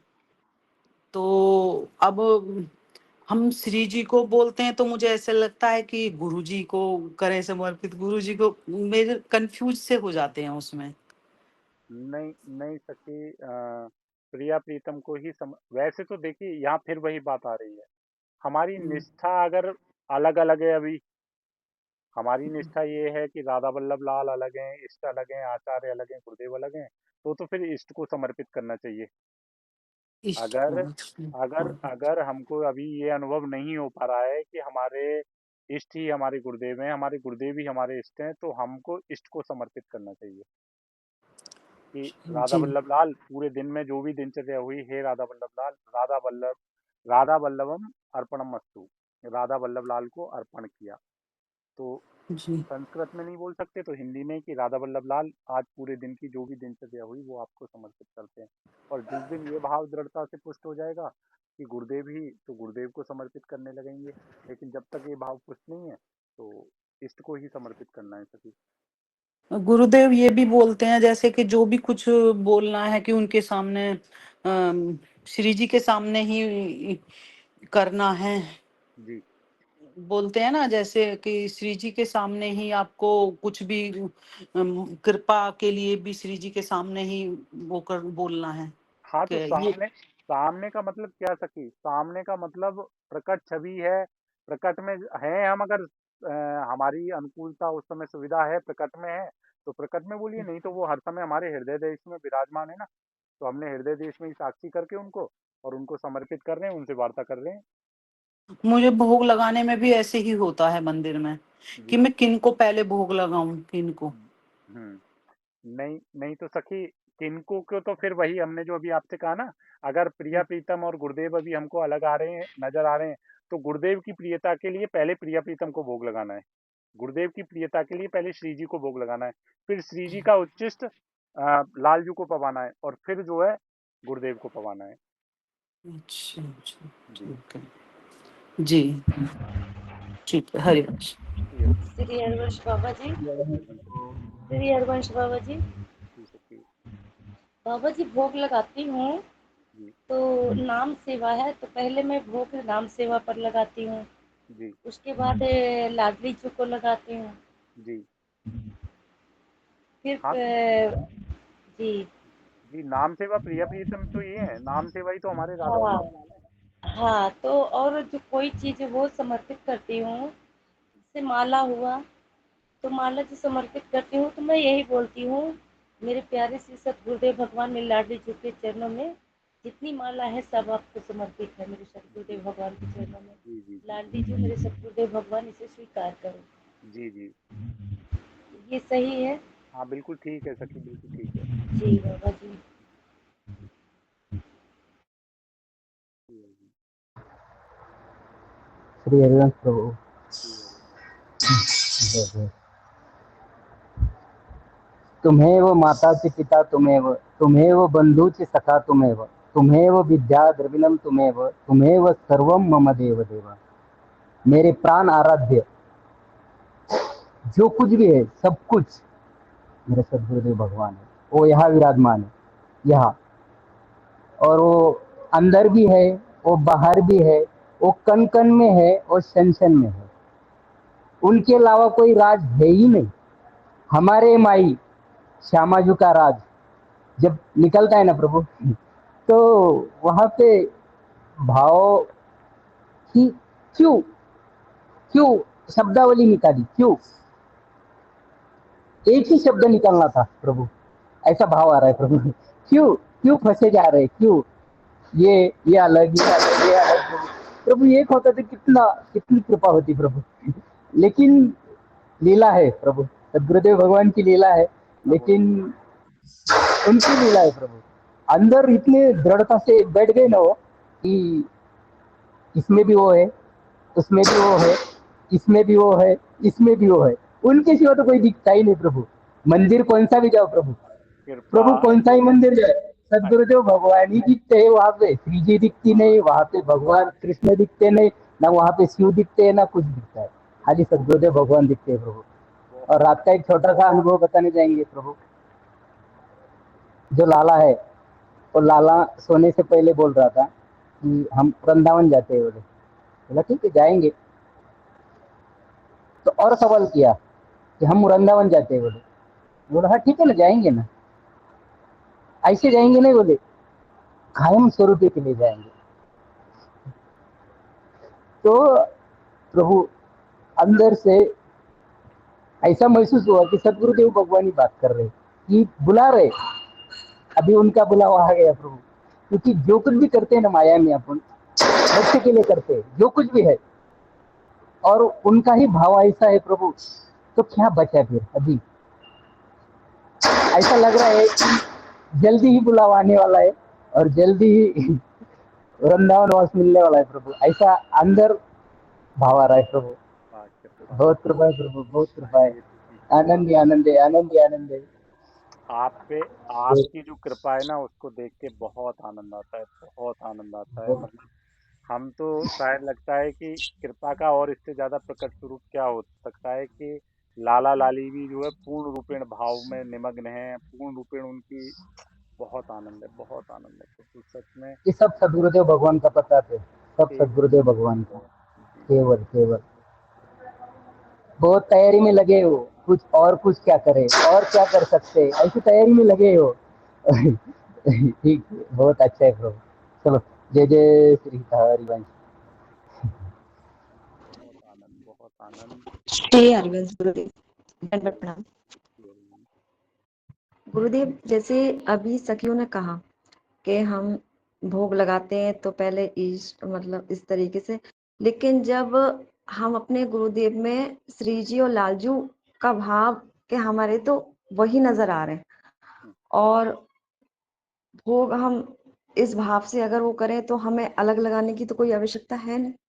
नहीं सकी, जिस दिन गुरुदेव ही प्रिय प्रीतम दिखने लगे कि गुरुदेव के अलावा और कोई सत्ता नहीं है, तो जी गुरुदेव को ही भोग लगाना है, गुरुदेव ही पर्याप्त, गुरुदेव कोई और किसी को नहीं चाहिए। हमारे गुरुदेव ही जी जब प्रिय जी प्रीतम है तो उनको ही। हाँ, इतना जरूर हो सकता है कि जैसे, जी क्योंकि गुरुदेव के ही सारे स्वरूप हैं, तो पहला भोग जी हम गुरुदेव को लगा रहे हैं कि आप ही तो मेरे प्रिय प्रीतम हो, लेकिन विग्रह स्वरूप में भी आप ही, ये स्वरूप भी आपका ही है, गुरुदेव का ही स्वरूप है, तो इस भाव से उनको भी भोग पवा रहे हैं। जी समझ रहे हैं ना? यही। हाँ हाँ, हाँ, यही बात। ऐसा नहीं कि जैसे छवि रूप में या विग्रह रूप में विराजमान है तो केवल हमने गुरुदेव को भोग लगा के छोड़ दिया, नहीं। नहीं। क्योंकि जी गुरुदेव के ही वो भी स्वरूप, क्योंकि हमें वही स्वरूप तो देखना है गुरुदेव का। हमको गुरुदेव का, हमको जो आनंद मिलेगा तो गुरुदेव को तो हम प्रकट देख ही रहे हैं, गुरुदेव के प्रिया प्रीतम वाले स्वरूप को, उस स्वरूप को देखना है। तो आपके इस वाले स्वरूप को देखना है, तो आप भी यही हो, इस भाव से हम उनको भी भोग लगाएंगे, लेकिन प्रथम भोग हमारा गुरुदेव को ही होगा। जी। जी अच्छा गुरुदेव, एक ये मैं पूछ रही थी आपसे, जैसे साक्षात आप बताते हैं कि हमें अहम की, कभी अहम की भावना नहीं आनी चाहिए, जी जैसे किसी भी उसमें। अब जैसे ये आ जाए कि गुरुदेव मेरे और मैं गुरुदेव की, ये ठसक हो तो इसमें अहम तो नहीं है कुछ। नहीं नहीं सखी, ये अहंकार तो सबको होना चाहिए, ये अहंकार तो जी सबको होना चाहिए कि मेरे गुरुदेव और मैं गुरुदेव की। हाँ, इस बात का मुझे अहंकार है कि मेरे गुरुदेव मैं वो नहीं। जैसे कि एक ठसक, एक बहुत मतलब अंदर से, हृदय से कि हाँ, गुरुदेव मैं गुरुदेव के गुरुदेव मेरे हैं, जैसे कि गुरुदेव मेरे ऐसी। अरे इस अहंकार पे तो सखी बलिहारी, ये अहंकार तो अवश्य होना चाहिए, ये अहंकार अवश्य होना चाहिए कि नहीं, मैं केवल अपने गुरुदेव की हूँ और मैं गुरुदेव मेरे। इस बात का तो अहंकार चीख चीख के सबको बताओ कि मैं गुरुदेव की हूँ और गुरुदेव मेरे। दिखाओ सबको कि हाँ मुझे अहंकार है इस बात का कि मैं गुरुदेव की हूँ, गुरुदेव मेरे। देखो कौन है मेरे, मेरी श्री जी मेरी है। ये अहंकार तो निश्चित होना चाहिए, सबकी निश्चित होना चाहिए। ये अहंकार नहीं, ये ठसक है। ये ठसक है, ये ठसक होनी चाहिए हमको। हर पल ये ठसक हमको रहनी चाहिए कि मैं गुरुदेव की हूँ, मैं गुरुदेव की हूँ। चीख चीख के हमको सबको बताने का, खूब खूब अभिमान के साथ हम सबको बताएं कि हाँ मैं गुरुदेव की हूँ, मैं अपने गुरुदेव की हूँ केवल। कहीं नहीं, नहीं सके। इसमें कोई अहंकार नहीं है, इसमें कोई अहंकार नहीं है। और ये तो आनंद का विषय है, ऐसा अहंकार तो सबको होना चाहिए। सबको ये अहंकार होना चाहिए कि मैं गुरुदेव की हूँ।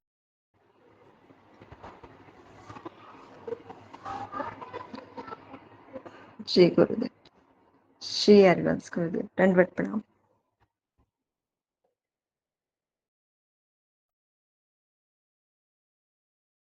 लेकिन ये अहंकार आना ना बहुत दुर्लभ है, बहुत दुर्लभ है।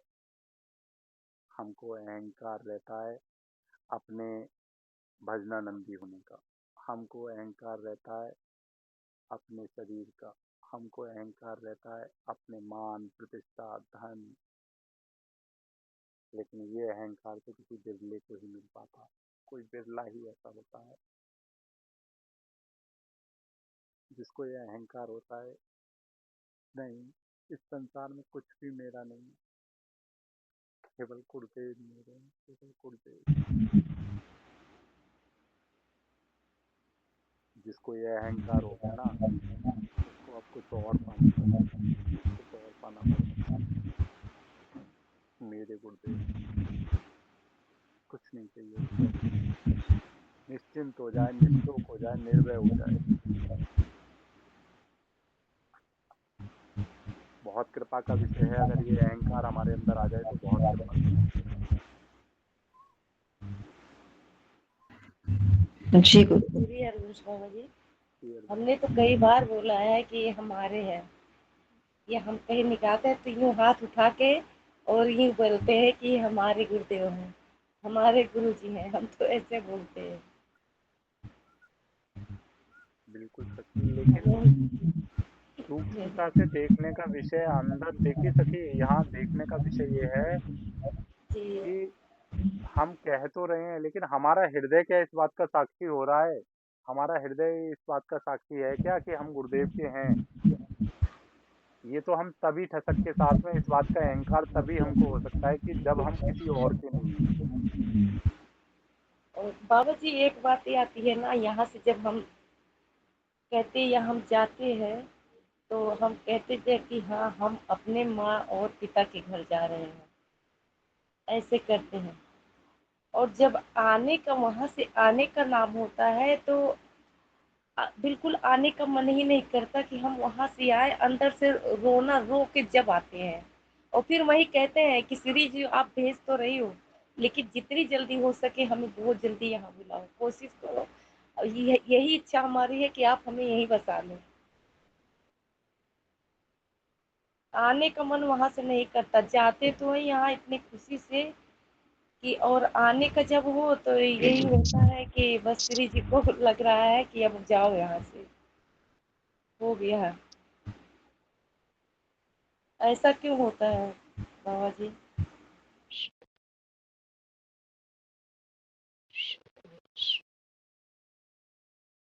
सच्ची क्या कारण इसका समझाएं हम आपको? ऐसा इसलिए होता है सच्ची क्योंकि हम पूर्व में भी एक बार बोल चुके हैं, हम पूर्व में भी सच्ची एक बार बोल चुके हैं कि इस शरीर से प्राप्त होने वाला आनंद एक सीमा में बंधा हुआ है सच्ची। इस शरीर के निमित्त जितनी भी अनुभूतियां हमको होंगी, इस शरीर के निमित्त जितनी भी क्रियाएं होंगी, उससे प्राप्त होने वाला फल और आनंद एक सीमा में बंधा हुआ है। तो वो कितना भी आप प्रयास करिए, एक सीमा के बाद में वो कम होना चालू होता है। लेकिन हम जब बात करते हैं ना सखी, तो हम तो इसीलिए तो हम बार बार आप सभी जन से कह रहे हैं कि हम आपको ऐसे वृंदावन ले जाना चाह रहे हैं जहाँ से कभी वापसी ही ना हो, जहाँ से कभी वापस आना ही ना हो, जाना और आना ही खत्म हो जाए वहाँ। हम हर पल उसी वृंदावन में रहें, हर पल उसी वृंदावन का यही हम सेवन चाहते करें। हैं और यही गुरुदेव भगवान से हम अपनी लाडली जी से यही कहते हैं, सोते समय भी और उठते समय भी, कि श्री जी बस आप वहाँ हमें बुला लो। हम नहीं रिझा पा रहे तो आप ही हम पे रिझ जाओ। हमें कुछ नहीं आता, हम कैसे रिझाएं, आता ही नहीं। आपको सब पता है, बस यही इतना शब्द निकलता है, कैसे रिझाऊं आपको।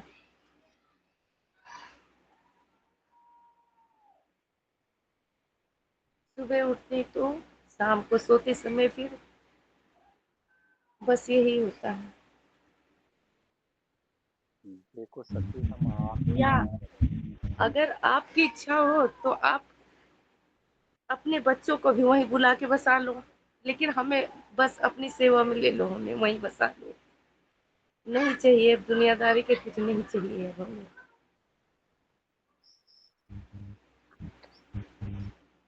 सच्ची हम आपको एक बात बताएं ना, कि ये बात कहनी बहुत सहज हो जाती है कि हमको नहीं जी चाहिए दुनियादारी, हमको नहीं चाहिए संसार। लेकिन अगर नहीं चाहिए संसार तो हम रुके हुए कैसे हैं संसार में, आप बताइए ना। जब हमको संसार नहीं चाहिए तो संसार हमको प्रिय लग कैसे रहा है। यही समझने का विषय है सखी, कि हम केवल केवल, और इसमें देखने वाला सूक्ष्मता का विषय ये भी है कि हम अनेक बार बोल चुके हैं सखी, कि एक होता है कि हमको जहर लग रहा है, लेकिन अभ्यासवश हम उस जहर का पान कर रहे हैं, लेकिन हम चाहते हैं नहीं गुरुदेव अब इस जहर का पान नहीं करना, हम अब थक गए इस जहर का पान करते हुए, नहीं अब हमको ये जहर नहीं चाहिए, अब हम आपको आपकी कृपा रूपी, आपका सानिध्य रूपी हमको अमृत चाहिए, अब ये जहर हमको नहीं चाहिए। लेकिन सच्ची दुर्भाग्य का विषय ये है, हम चाहते हो जहर का पान करना चाहते हैं, हम चाहते हैं। हमने आप जो अभी बार बार बोल रहे हैं ना सखी, अभी आप अपना जी माइक, सखी सखी निवेदन ये देखिए, एक बात आप सभी जन से निवेदन करेंगे, जितने समय हम बोल रहे हैं उतने समय सुनिए उस बात को, उतने जी समय सुनिए। माइक ऑफ करिए, इसको माइक ऑफ करिए, डिस्टरबेंस हो रहा है माइक की।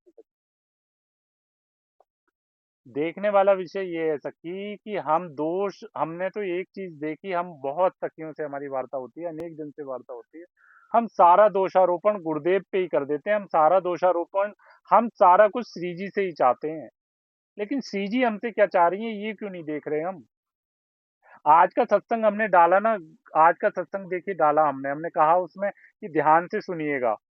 तो गुरुदेव उसमें क्यों कह रहे हैं इस बात को, कि तुझे स्वयं से स्वयं का उद्धार करना है, हम केवल तुझे मार्ग दिखाएंगे, तेरे पे कृपा कर रहे हैं, तुझे मार्ग दिखा रहे हैं कि तुझे ऐसे चलना है, ऐसे चलना है, लेकिन करना तुझे ही पड़ेगा। आज का सत्संग सुन लीजिए, खूब अच्छे से सुनिए, उसको रिपीट करके सुनिए, जो हमने 4-5 मिनट का जो सत्संग डाला है, उसमें गुरुदेव अंत में कह रहे हैं इस बात को, कि नहीं तुझे स्वयं से ही अपना उद्धार करना होगा, तुझे ही करना होगा। हम हम केवल तेरे को मन मना भव माध्य जी मम नमस्कुरु, वो कह रहे हैं कि तू मेरा हो जा, मेरे मेरी मैं जैसे बता रहा हूँ वैसे तू क्रिया कर, लेकिन क्रिया हमको ही करनी पड़ेगी सखी, संसार हमको ही छोड़ना पड़ेगा, और संसार छोड़ना पड़ेगा तभी हम श्री जी के बन पाएंगे। ये बात खूब अच्छे से लिख के रख लीजिए।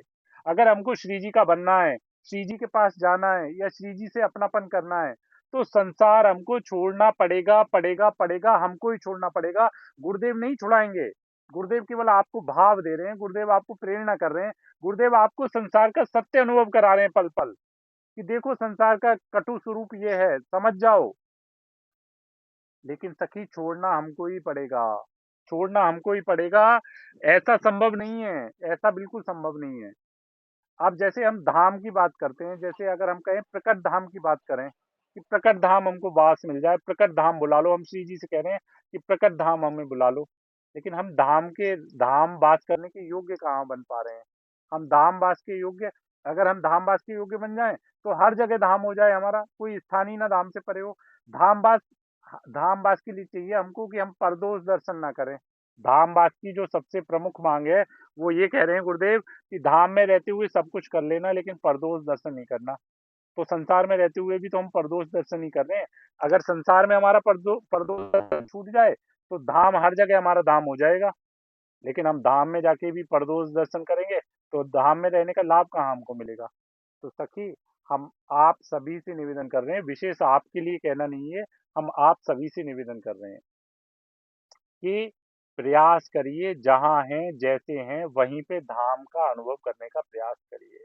और धाम अनुभव होगा हमारे चिंतन से, और धाम अनुभव होगा हमारे संसार से विरत होने से, संसार को छोड़ने से। देखिए सखी, खूब अच्छे से समझिए, खूब अच्छे से समझिए। हमने इस शरीर को ही कितना पकड़ रखा है, संसार तो बहुत दूर की बात है, अभी संसार छोड़ना तो बहुत दूर की बात है। हमने इस शरीर को ही कितना पकड़ रखा है, आप देखिए, जरा अनुभव करिए सखी, बताइए।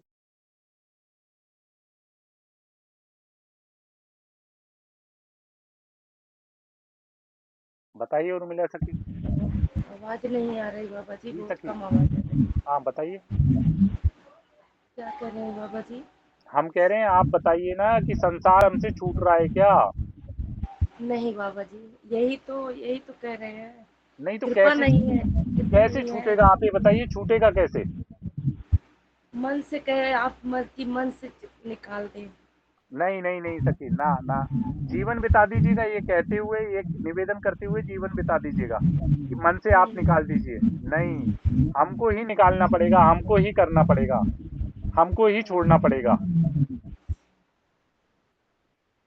ये बात आप बिल्कुल लिखित में ले लीजिएगा। आप रोज नाम जप की जगह नाम जप मत करिए, आप रोज श्री जी से निवेदन करिए कि मेरे मन से संसार निकाल दीजिए, मेरे मन से संसार निकाल दीजिए श्री जी, मेरे मन से संसार निकाल दीजिए। अगर महीने में, 2 महीने में, साल भर में, 10 साल में अगर निकल जाए तो हमको बताइएगा आप। संसार सखी हमको ही छोड़ना पड़ेगा, हमको ही छोड़ना पड़ेगा। संसार में जो प्रियता पकड़ा हमने तो छोड़ना हमको ही पड़ेगा।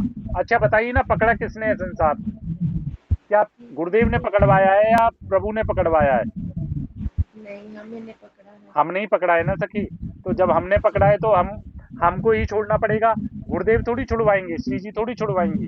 वो प्रेरणा कर रही हैं, वो आपको पल पल संसार का कटु स्वरूप दिखा रही हैं, संसार का भयावह स्वरूप दिखा रही हैं। वो दिखा रही हैं कि संसार नाशवान है, अगले पल संसार छूट जाएगा, और जिस चिंतन के साथ में छूटेगा उसी चिंतन के अनुसार हमारी आगे की गति होगी।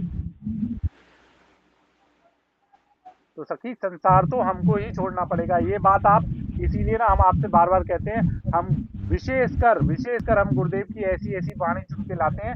हमको एक बात ही अनुभव में आई है खूब अच्छे से, कि शरणागत ने ये मान लिया कि संसार तो भोगेंगे हम भोगेंगे संसार, और श्री जी संसार छुड़ा दें। नहीं, ऐसा नहीं हो पाएगा। इसीलिए हम गुरुदेव की वाणी ढूंढ ढूंढ के ला रहे हैं कि करना आपको ही पड़ेगा। जी बाबा जी। जी सखी, संसार से आसक्ति हमको ही समाप्त करनी पड़ेगी, इस शरीर से आसक्ति हमको ही समाप्त करनी पड़ेगी। बल वो देंगे, बल वो देंगे। हाँ, बल दे दे, बल वो देंगे हाँ, नहीं तो बल भी वो तभी देंगे। देखिए, बल कब देंगे सखी, बल कब देंगे, बल वो तब देंगे जब वो प्रयास करते हुए देखेंगे आपको, वो आपको जलते हुए देखेंगे, आपको बढ़ते हुए आगे देखेंगे, तब वो बल देंगे। ऐसा नहीं कि बैठे बैठे हम केवल ये कहें कि बल दे दीजिए, बल दे दीजिए, नहीं देंगे। वो आपके, हमने पहले कहा था भी पूर्व में एक दिन गुरुदेव के सत्संग में, कि वो आपके हृदय की स्थिति देखते हैं, वो आपके हृदय की स्थिति देखते हैं। अगर आप हृदय से वास्तविकता में संसार छोड़ना चाहते हैं, आप अभी दृढ़ संकल्पित होइए हृदय से कि नहीं, हमको संसार छोड़ना है, तो देखिए, वो तुरंत बल देना चालू कर देंगे, वो वैराग्य देना आपको चालू कर देंगे। लेकिन वो आपके हृदय में देख रहे हैं कि नहीं, संसार की प्रियता है आपके हृदय में, इसीलिए वो बल नहीं दे रहे। ठीक है ना सखी। जी सर, जी जी बाबा सखी। जी, जी। जी शेयरवन जी। सीरियल नहीं छोड़ते। एक बात खूब अच्छे से आप सभी देखिए, चाहे आज 2 महीने सत्संग करते हुए या 2 साल हो जाएं, हम एक ही बात पे जोर देंगे आप सभी को, एक ही बात हम आपको समझाएंगे, करना आपको ही पड़ेगा। प्रयास आपको ही करना पड़ेगा, जलना आपको ही पड़ेगा, कष्ट आपको ही झेलना पड़ेगा। लेकिन कष्ट झेलने का बल, उसकी प्रेरणा, उसकी सामर्थ्य हमारे प्यारे देंगे। ये बात खूब अच्छे से मान लीजिएगा। कहीं एक उदाहरण बता दीजिए, कहीं एक सिंगल, इतना भक्तों के चरित्र से पूरा ग्रंथ भरे पड़े हैं, भक्त चरित्र इतने हैं, कहीं एक सिंगल उदाहरण बता दीजिएगा कि वो तो भक्त तो भोग रहा है संसार, भक्त तो संसार में प्रियता दिखा रहा है, लेकिन प्रभु उसका कल्याण कर दे रहे हैं। एक उदाहरण ऐसा बता दीजिएगा हमको, एक उदाहरण, एक से दूसरा नहीं, कि वो भोग रहा है संसार को और प्रभु ने उसका कल्याण कर दिया। नहीं, ऐसा नहीं। अजामिल का भी जब कल्याण हुआ ना, अजामिल का जब चरित्र आता है कि हाँ अंतिम श्वास में उन्होंने नाम ले लिया, तो प्रभु के पार्षद आए उनको लेने, लेकिन उनके मन में चिंतन आया कि जिस प्रभु के नाम को मैंने केवल अपने पुत्र के नाम पुकारने से जो प्रभु का नाम मैंने लिया, तो उसका जब इतनी महिमा है तो एक बार मैं उस नाम का रस चखना चाहता हूँ। ऐसा उनका चिंतन हुआ, तो तुरंत जो प्रभु के पार्षद थे वो अंतर ध्यान हो गए। तब वो हरिद्वार गए और हरिद्वार में जाके उन्होंने भजन किया, भजन करके उस आनंद की अनुभूति करी, तब उनको जो है गति प्राप्त हुई। तो इसलिए कोई ऐसा नहीं है, कोई ऐसा नहीं है जिसने संसार आपको छोड़ना पड़ेगा, प्रयास आपको करना पड़ेगा। संसार भोगते हुए आनंद की प्राप्ति आपको नहीं होगी, नहीं होगी, नहीं होगी। कितना भी सत्संग सुन लीजिए, कितना भी भागवतिक क्रियाएं कर लीजिए, आनंद की प्राप्ति की भागवतिक क्रियाओं से आगे की गति बनेगी, सुधरेगी, लेकिन जिस आनंद की प्राप्ति और जिस जीवन मुक्त अवस्था को आप प्राप्त करना चाहते हैं, उसके लिए आपको संसार छोड़ना ही पड़ेगा। जी बाबा जी। जी सखी। जी हाँ, हरिवंश। और किसी का कोई भाव?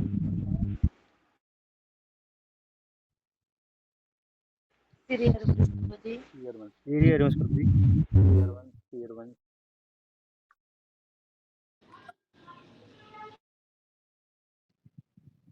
श्री हरिवंश प्रभु जी। श्री हरिवंश प्रभु जी, बताइए। प्रभु जी प्रणाम जी, तनि में गुरु कृपा पात्र हैं। जय जय जय जय जय जय। प्रभु जी सबसे पहला जो गुरुवाणी है, गुरु उपदेश है प्रभु जी, इसमें किंतु परंतु की बजाय जो गुरु जी ने कह दिया उसका पालन किया जाए ना प्रभु जी। जी अपनी बुद्धि ना लगा के जी बस जो गुरु शब्दों का मान रखे प्रभु, जो उन पर उतर जाए खरा जी। जी लेकिन जब भी ये जीव प्रभु जी थोड़ा हावी उचित समझने लगता है ना, अपनी बुद्धि का प्रयोग करने लगता है प्रभु जी, वहीं गिरता है, वहीं मार खाता है प्रभु जी। जी सिर्फ गुरुवाणी पे जो भी बोला जा रहा है किंतु परंतु छोड़ के उस पे उसी पे चला जाए प्रभु जी, कोई सवाल नहीं किया जाए, कोई संशय न किया जाए प्रभु जी। यही उचित मार्ग है प्रभु जी, ये गुरु कृपा है प्रभु जी, और यही उनका उपदेश है प्रभु जी। जी प्रभु, बिल्कुल बिल्कुल। लेकिन प्रभु यही सारा तो दुर्भाग्य का विषय यही है ना कि ये दुष्ट बुद्धि, ये दुष्ट मन ये बात स्वीकारने नहीं देता है ना, इसीलिए तो कोई बिरला ही इस मार्ग का पथिक बन पाता है कि ये दुष्ट बुद्धि और दुष्ट मन गुरु आज्ञा को स्वीकार ही नहीं करने देता। वो वहां पे किंतु परंतु लगा देता है, वहां संशय करने लगता है, यहाँ तक कि कई बार तो गुरुदेव में दोष देखने लगता है। तो यही तो इस और यही माया का खेल है, यही मन बुद्धि और माया का खेल है। अरे जो गुरुदेव की वाणी में जो अनन्यता पा जाए ना, गुरुदेव ने कह दिया ऐसा, तो बिल्कुल गुरुदेव ने अगर कह दिया ना जाके कुएं में कूद जाओ, तो देखिए ना, देखिए राजा पीपा जी का चरित्र, राजा पीपा जी के चरित्र में क्या आ रहा है, यही तो आ रहा है ना। पूज्य श्री रामानंद जी ने कहा कि जाओ कह दो कि हमें कोई राजा की जरूरत नहीं है, सामने कुएं में कूद जाए, तो बिना किसी विचार के चल दिए कुएं में कूदने। तो ये जी होती है प्रभु जी। गुरु निष्ठा। तो गुरु निष्ठा तो इसीलिए तो कह रहे हैं प्रभु, गुरु निष्ठा तो कोई कोई बिरला गुरु निष्ठा बना पाता है। नहीं तो ये दुष्ट बुद्धि निश्चित संशय ले आती है, वो संशय ले आती है। लेकिन समझने वाला विषय ये है कि गुरुदेव के आचरण का अनुकरण नहीं करना चाहिए, गुरुदेव की वाणी का अनुकरण करना चाहिए। जी प्रभु जी। कई बार क्या होता है, हम गुरुदेव की प्रकट में क्रियाएं देख लेते हैं। अब हम जैसे जी हम आपसे कहें, हम ही कहते हैं इस बात को कि हम अष्टयाम नहीं करते, हम वाणी पाठ नहीं करते, लेकिन आपने ये तो सुन के आप ये प्रमाद तो करना प्रारंभ कर देंगे कि मतलब जहाँ सामने हमारी अनेक जन हैं जो गुरु भाव से वार्ता कर रहे हैं, उनके लिए हम कह रहे हैं कि आप ये तो सुन लेंगे कि हमारे गुरुदेव वाणी पाठ नहीं करते, अष्टयाम नहीं करते, लेकिन गुरुदेव नाम में भी तो उनकी निष्ठा देखो ना कि नाम में क्या निष्ठा है उनकी। तो गुरुदेव के आचरण क्या, गुरुदेव आचरण भी जो कहें कि इन आचरणों का अनुसरण करो, वो आचरण का अनुसरण करना चाहिए, अन्यथा गुरुदेव की वाणी का अनुसरण करना चाहिए। लेकिन बुद्धि इतनी दुष्ट है कि वो गुरुदेव में शरीर देखते हुए, गुरुदेव को शरीर भाव से देखते हुए वो वहां ये देखती है कि अरे गुरुदेव तो ऐसा कर रहे हैं तो फिर हमें करने में क्या दिक्कत वाली बात है, या गुरुदेव तो ऐसा बोले थे लेकिन गुरुदेव की वाणी में तो यहाँ पे, मतलब वो कहीं ना कहीं बुद्धि इतनी तीक्ष्ण होती है, बुद्धि इतनी दुष्ट होती है कि वो गुरुदेव की वाणी में, गुरुदेव के आचरण में वो कहीं ना कहीं दोष देख लेती है। तो प्रभु ये जो बात अभी आपने कही है, ये तो कोई बिरला बिरला कृपा पात्र, मतलब हम पक्का कह सकते हैं करोड़ों में कोई एक होगा जो गुरुदेव की, करोड़ों में कोई एक होगा जो गुरुदेव में ऐसी निष्ठा बना पाए कि नहीं, गुरुदेव ने अभी कहा कि कूद जाओ, मर जाओ, जल जाओ, तो वो बस चल पड़ेगा, चल पड़ेगा। बताएं आपको कि हमको बहुत आनंद होता है इस बात का कि जब ऐसा दृश्य हम अपने हृदय में देखते हैं ना, कि मेरे गुरुदेव ने कहा जाओ, ये सामने अग्नि धधक रही है, जाओ घुस जाओ इसमें, हम पक्का कहते हैं गुरुदेव बल से कि नहीं, कदम रुकेगा नहीं, बस चलना चालू हो जाएगा कि गुरुदेव अहेतु की सत्य है कृपा गुरुजी। आपने आपने आज्ञा करी, अहेतु की कृपा, अहेतु की कृपा आपने आज्ञा की। तो ऐसी निष्ठा तो प्रभु कोई बिरला ही पा पाता है, कोई बिरला। और जिसने गुरु में निष्ठा कर ली, जिसने गुरुदेव में ये निष्ठा कर ली, तो फिर उसको कुछ पाना बाकी नहीं रहा, कुछ पाना बाकी नहीं रहा। गुरु प्रसन्न साहिब अनुकूला, बस सच बता रहे हैं आपको, सच बता रहे हैं। लेकिन प्रभु कोई बिरला ही ये स्थिति पा पाता है, कोई बिरला। श्री हरिवंश प्रभु जी। श्री हरिवंश प्रभु, श्री हरिवंश जी। और किसी का कोई भाव? राधा वल्लभ श्री हरिवंश प्रभु जी, आपके चरणों में कोटि कोटि प्रणाम। गोपी भाव ऐसा होता है भाव, जी जैसे सखी। लाल जी के लिए गोपी। हाँ, गोपी भाव सखी, जो गोपी भाव, कांता भाव, मतलब अपना प्रियतम मानना, लालजू को अपना प्रियतम मानना, ये गोपी भाव है। जैसे अनेक भाव है ना, दास्य भाव, दास्य भाव में लालजू को अपना स्वामी मानना और स्वयं को सेवक मानना। वात्सल्य भाव, लालजू को अपना बालक मानना और स्वयं को माता रूप में उनका दुलार करना, ये वात्सल्य भाव। और ये गोपी भाव, कांता भाव, गोपी भाव, कांता भाव, इसमें प्रियतम मानना, उनको अपना प्रियतम मानना। और सहचरी भाव, उनको उनका उनका अपने आप को नित्य विहार, जो हमारा जो वृंदावन का नित्य विहार जो महल है, उसमें प्रिया प्रीतम की सेवा में लगी हुए जो दासी कह, यहाँ पे सहचरी भाव में अनेक भावों का मिश्रण है। सहचरी भाव में दास्य भाव भी है, सहचरी भाव में सखा भाव भी है, सहचरी भाव में वात्सल्य भाव भी है। सब भावों का मिश्रण है सहचरी भाव में।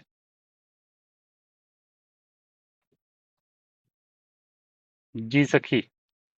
जी प्रभु जी। जी सखी। और किसी का कोई भाव?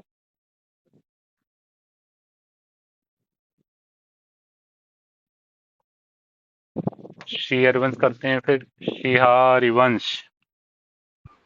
श्री हरिवंश